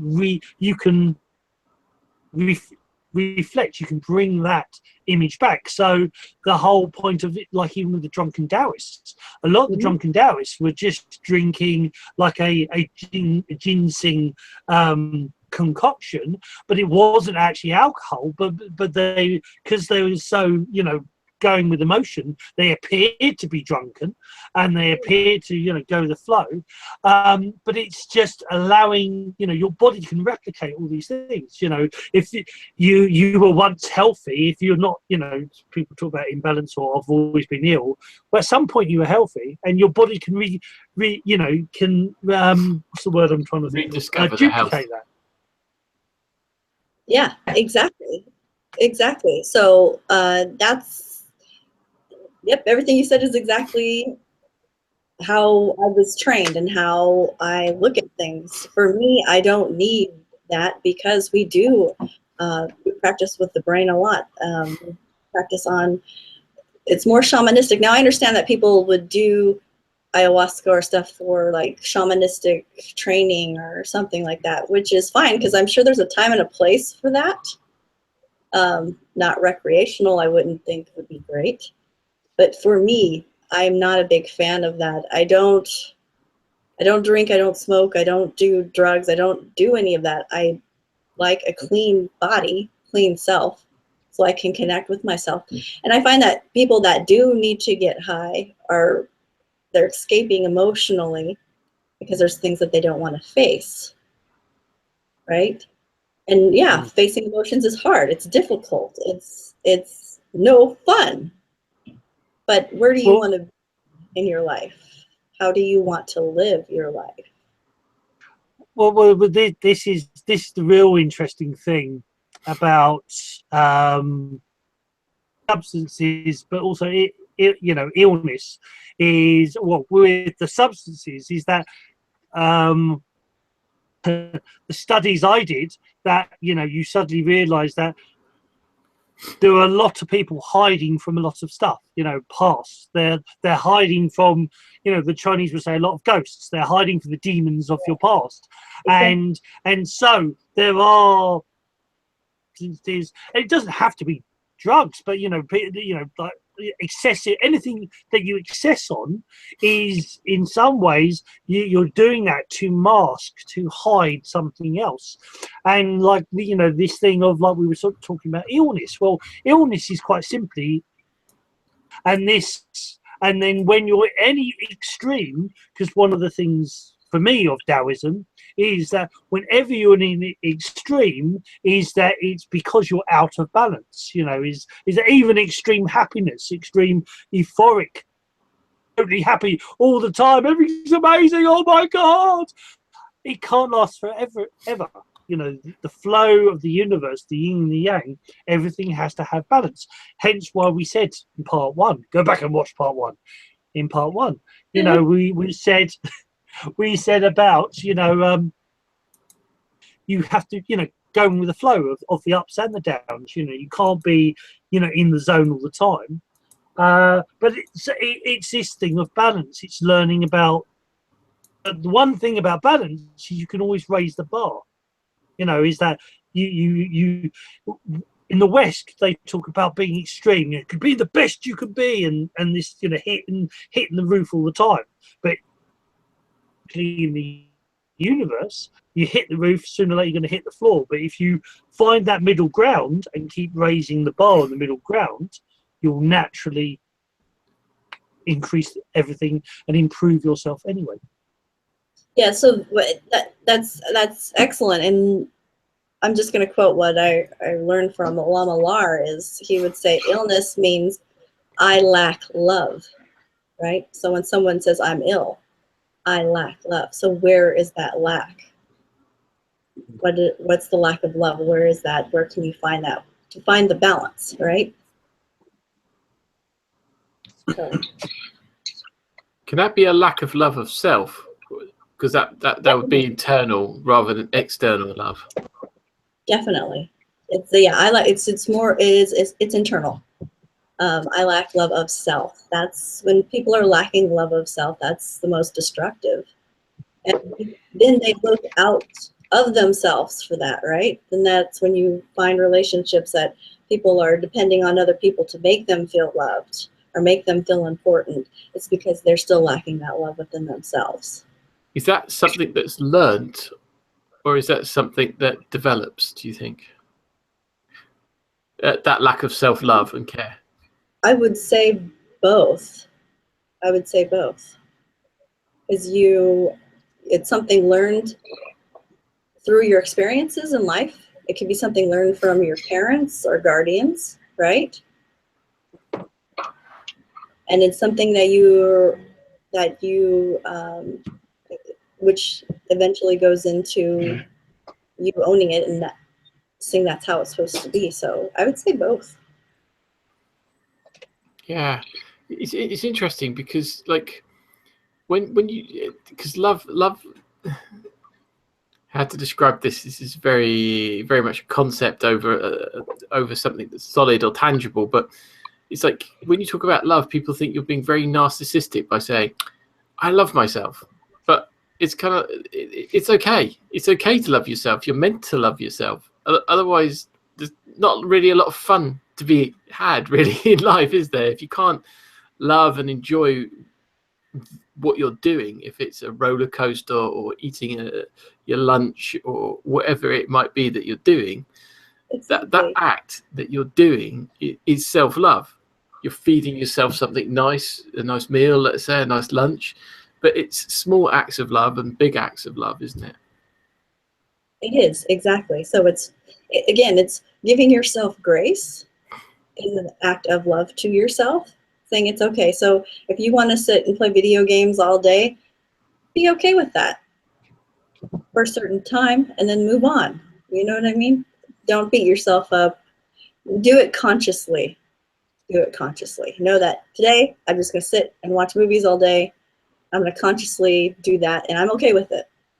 That's good.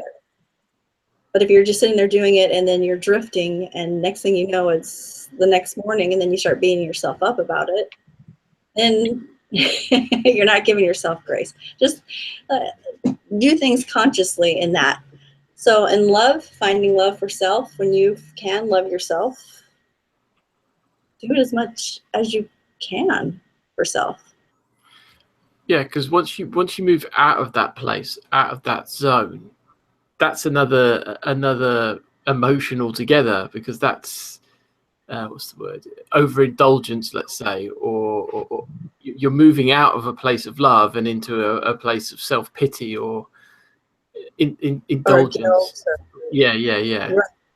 And then you're putting unneeded energy in your body, blocking yourself up when you don't need that. Yeah, it's hard, because one of the things I've come to realize, and this is really hard for me, is that we're taught about things in school. So we're taught about some really useful things like maths, English, geography, history. Yeah, we're taught all these great things. But the one fundamental thing that doesn't really seem to be anywhere is emotion. And we all have them. And yes, that's good. That's good. Where is the manual that says this is what love is, and this is how it should feel, or this is what gluttony is, or this is what fear is, this is what envy is? And exploring the emotional landscape that every human being has. I mean, you hear people talking about exploring spirituality, you hear people talking about exploring their bodies through the gym, but how many people do you hear really exploring love or whatever, or joy, or whatever it might be, or how to be? This is hard because it's something I'm really just thinking about in the moment, if you like. But do you see where I'm going with that? I do, and I see that we unfortunately learn that from our parents, right? And our parents have learned it from their parents and their parents' parents.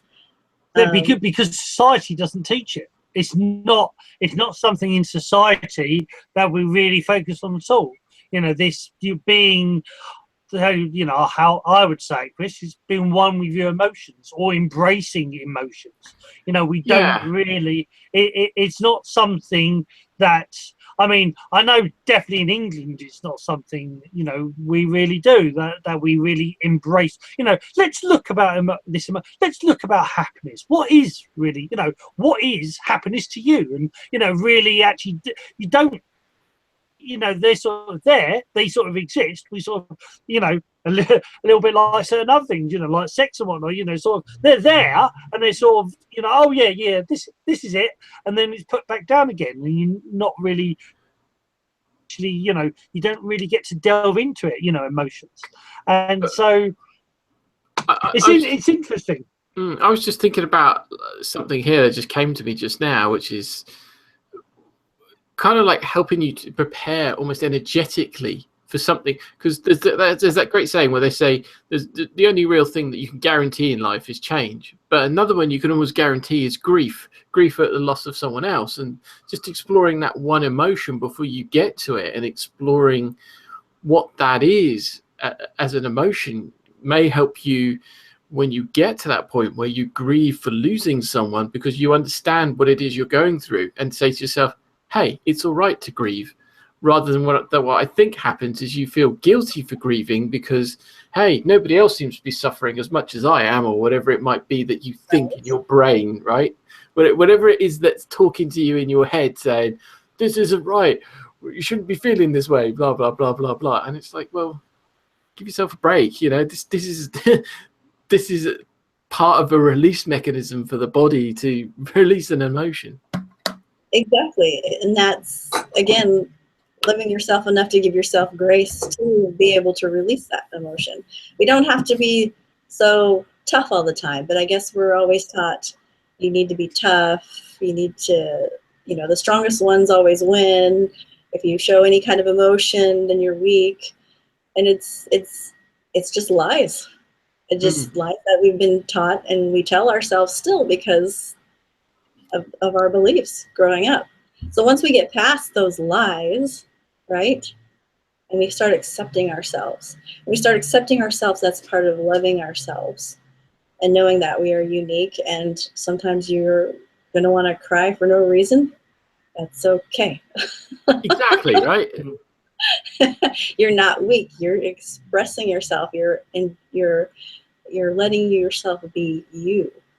So part of loving yourself is being okay with that. Really. See, now I remember in it's Chungza or Chung Tus, as somebody would say, and Lao Tus or Laozi.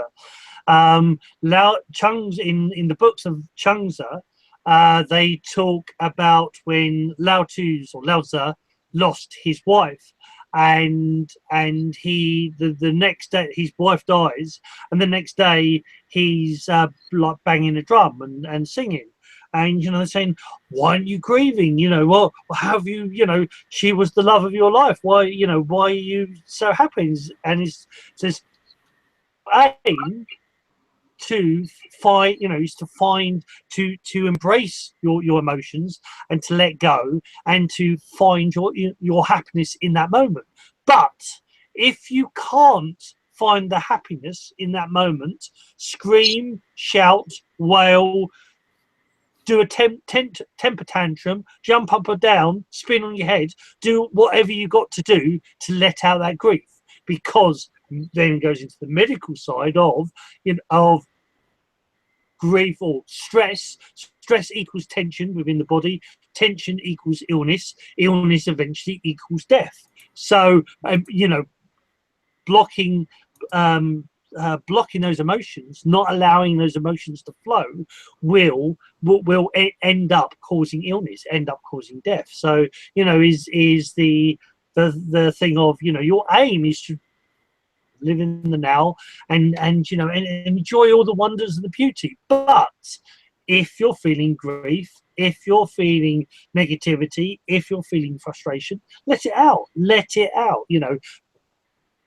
and that's an interesting one, because in the spirit, like people, oh, you mustn't be angry, you mustn't be this, you mustn't be that, and it's like, not the Taoist path that I've followed. No, no, you want to stay more on a balanced path, but if you're angry, be angry. If you're upset, if you want to cry, cry. They're the yin and yang and everything. So they're heck yeah. yin and yang within anger. It's okay to be angry, and it's amazing how many people I meet that were raised that it wasn't okay to be angry.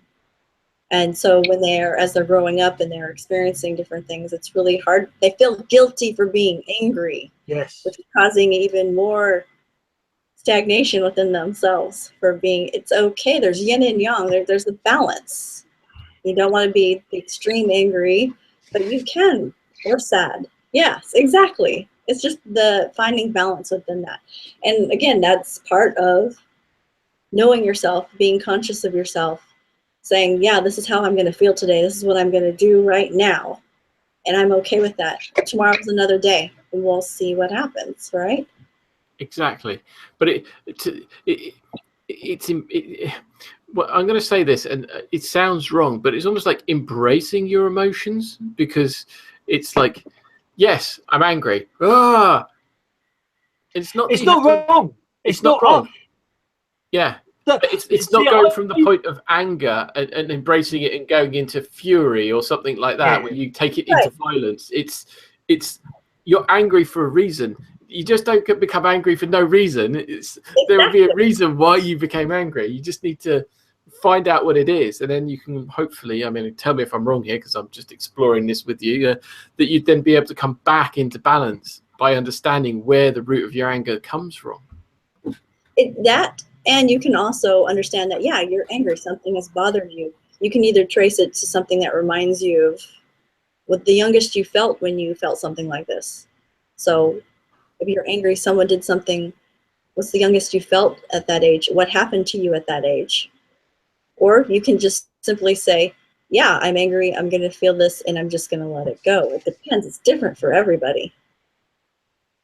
Some people prefer to just say, yeah, I'm angry. I'm going to feel this right now. It's gone. Some people want to know where it's coming from so they can let it go. But either way, to me, is wrong. It's what's going to help you move on. Yeah. Truly move on. Not imagine that you're moving on, but really embracing and moving on.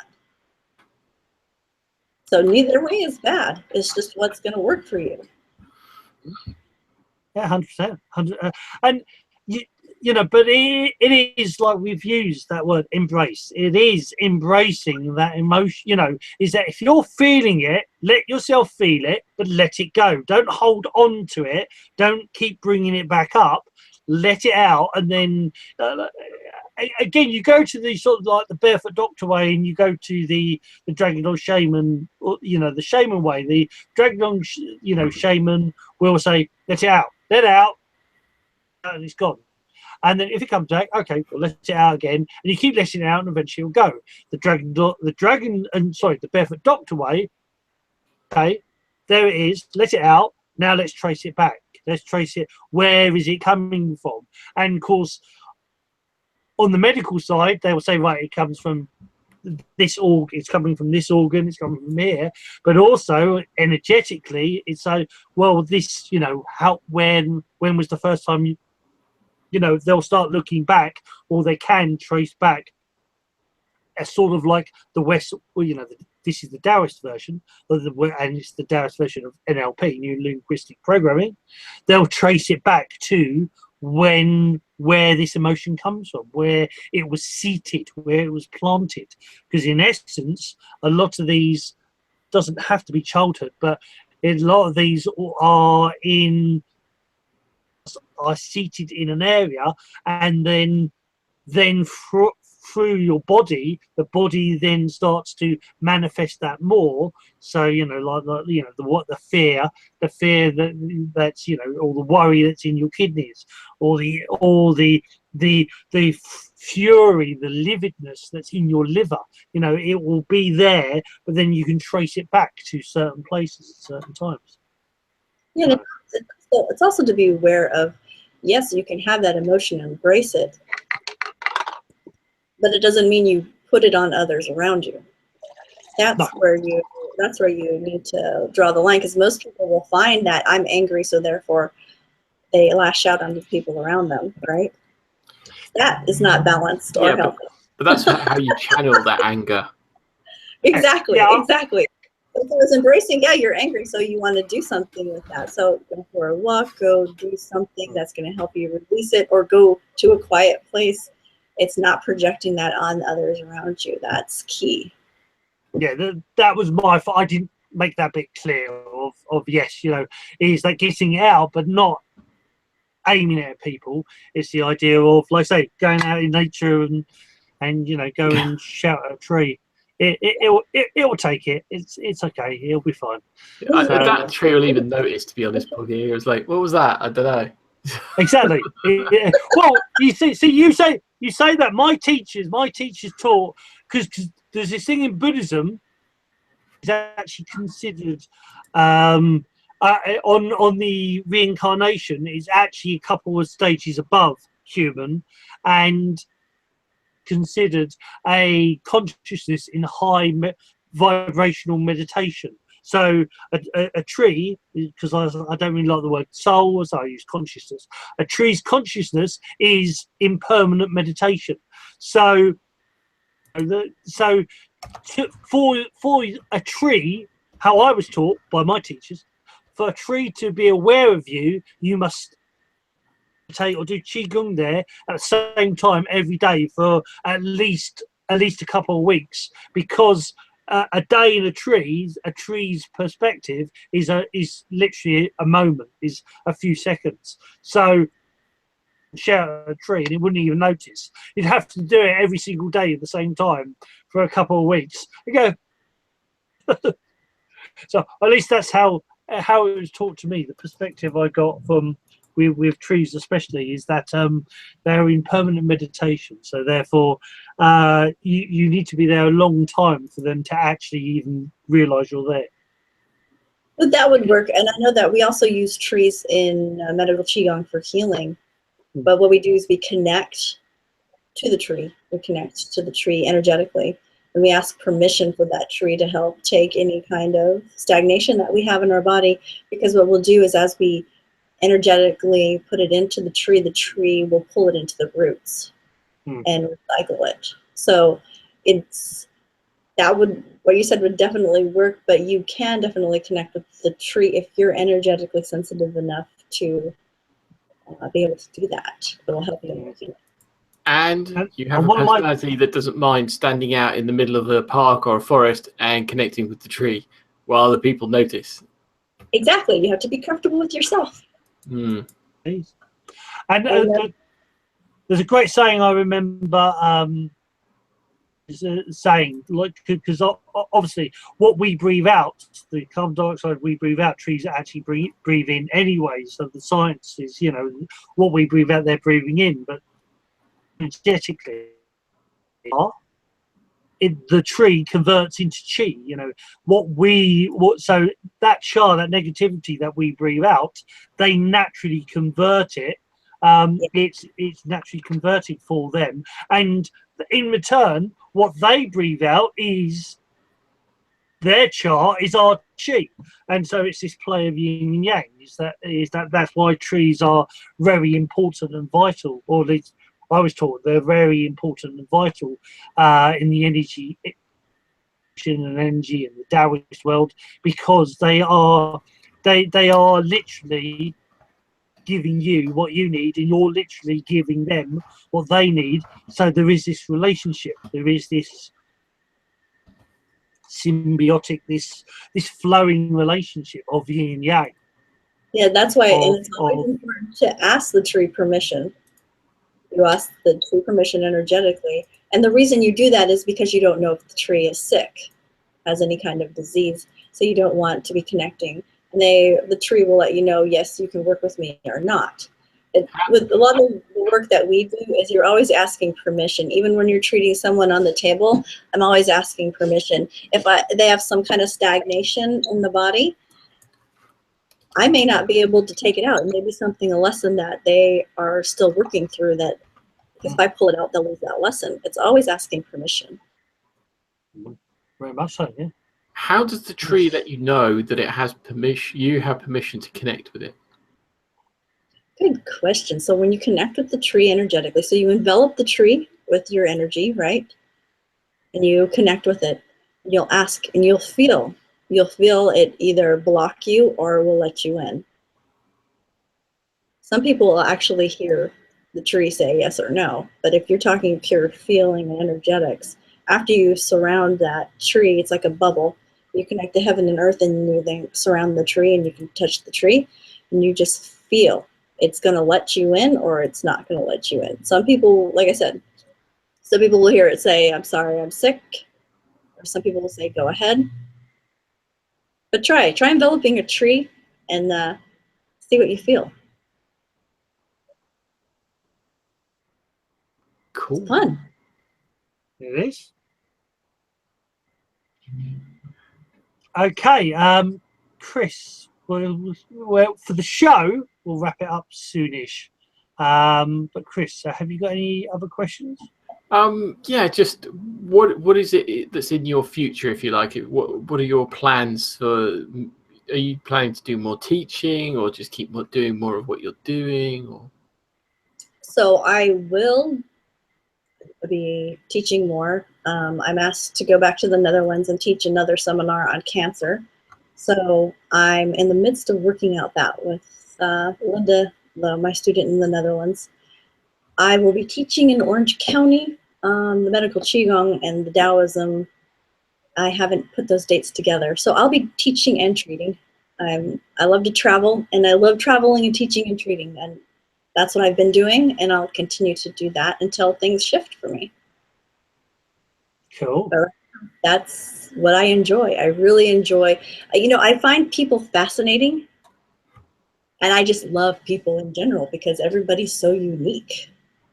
So I get to work with people, and I get to work with the energy. I get to work with different kinds of people. It's diverse. I mean, I work with people who have come to me that they are aliens or believe that they're aliens. If they are or not, doesn't matter. I get to work with them and help them understand their flesh body better. And doing that is by helping them find balance. I get to deal with people that are energetically sensitive, on the verge of psychosis, helping them find balance so that they know they're not crazy. They don't have to go to a psych ward. It's incredible work. It varies. It's all different. And I truly enjoy it because people are amazing. Indeed. agreed. Yeah. All right. Okay. So I think we'll wrap this one up. Unless is there anything else you want to say, Laura? No, I wanted to thank you very much for having me.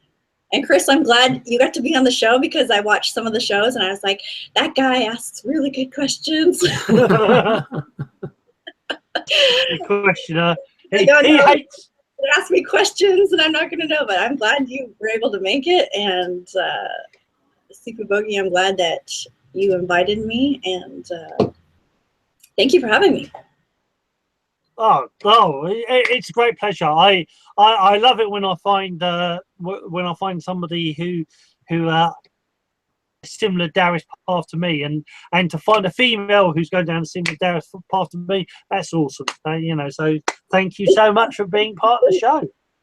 It's great. Great to meet you and talk with you. Thank you so much. Well, I mean, we're now fully booked, but maybe hopefully next year, if you would like to, would love you to come on again, and we'll do another show if that interests you. Because it will definitely interest us. So I have fun. You guys are incredible. Oh, thank you. No, we're better than that. So modest too. Yeah, that's a boggy thing. Normally I'm modest, but every now and again I break my own rule. So it was great to have you on the show, Laura. We had a great time.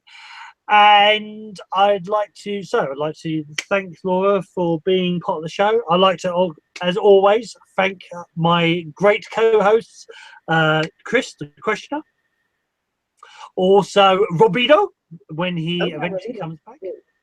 Lots of fun. Yes, it was indeed.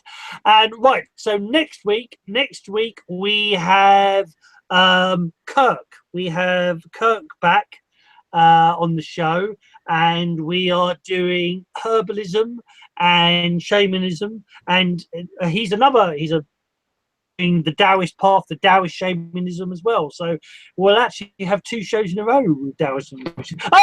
As if by magic. As if by magic. We were just closing up, so I thought before we it's 11:11 here. 11. Before we go, Robbie, is there anything you'd like to ask, or any final comments? No, it's been lovely meeting you. I appreciate your energy, Laura. Thank you for coming on the show. It's I think you're very sincere. I think you're a great healer. I think it's an honour to share your space. And yeah. Well, nice thank you. meeting Yeah. Really enjoyed meeting you as well. And like I said, you guys are wonderful, wonderful to hang out with. Wonderful people. Oh shucks! You say the nicest things. Anyway, so before we all get big heads and we can't actually get out of the room or get off of the stage, we're going to go. So it is the mighty Chris. Goodbye, everyone. It's goodbye from the mighty Robino. Hey. Good night, you are. Konnichiwa. And this is goodbye from the lovely Laura. Bye. Bye. And then it's goodbye for me. So hope you enjoyed it. For now, see you next week. Kurt Kerber, great show. That will be as well. So take care. Bye for now. Love, Shi and Shen, Way of Conscious Mindfulness.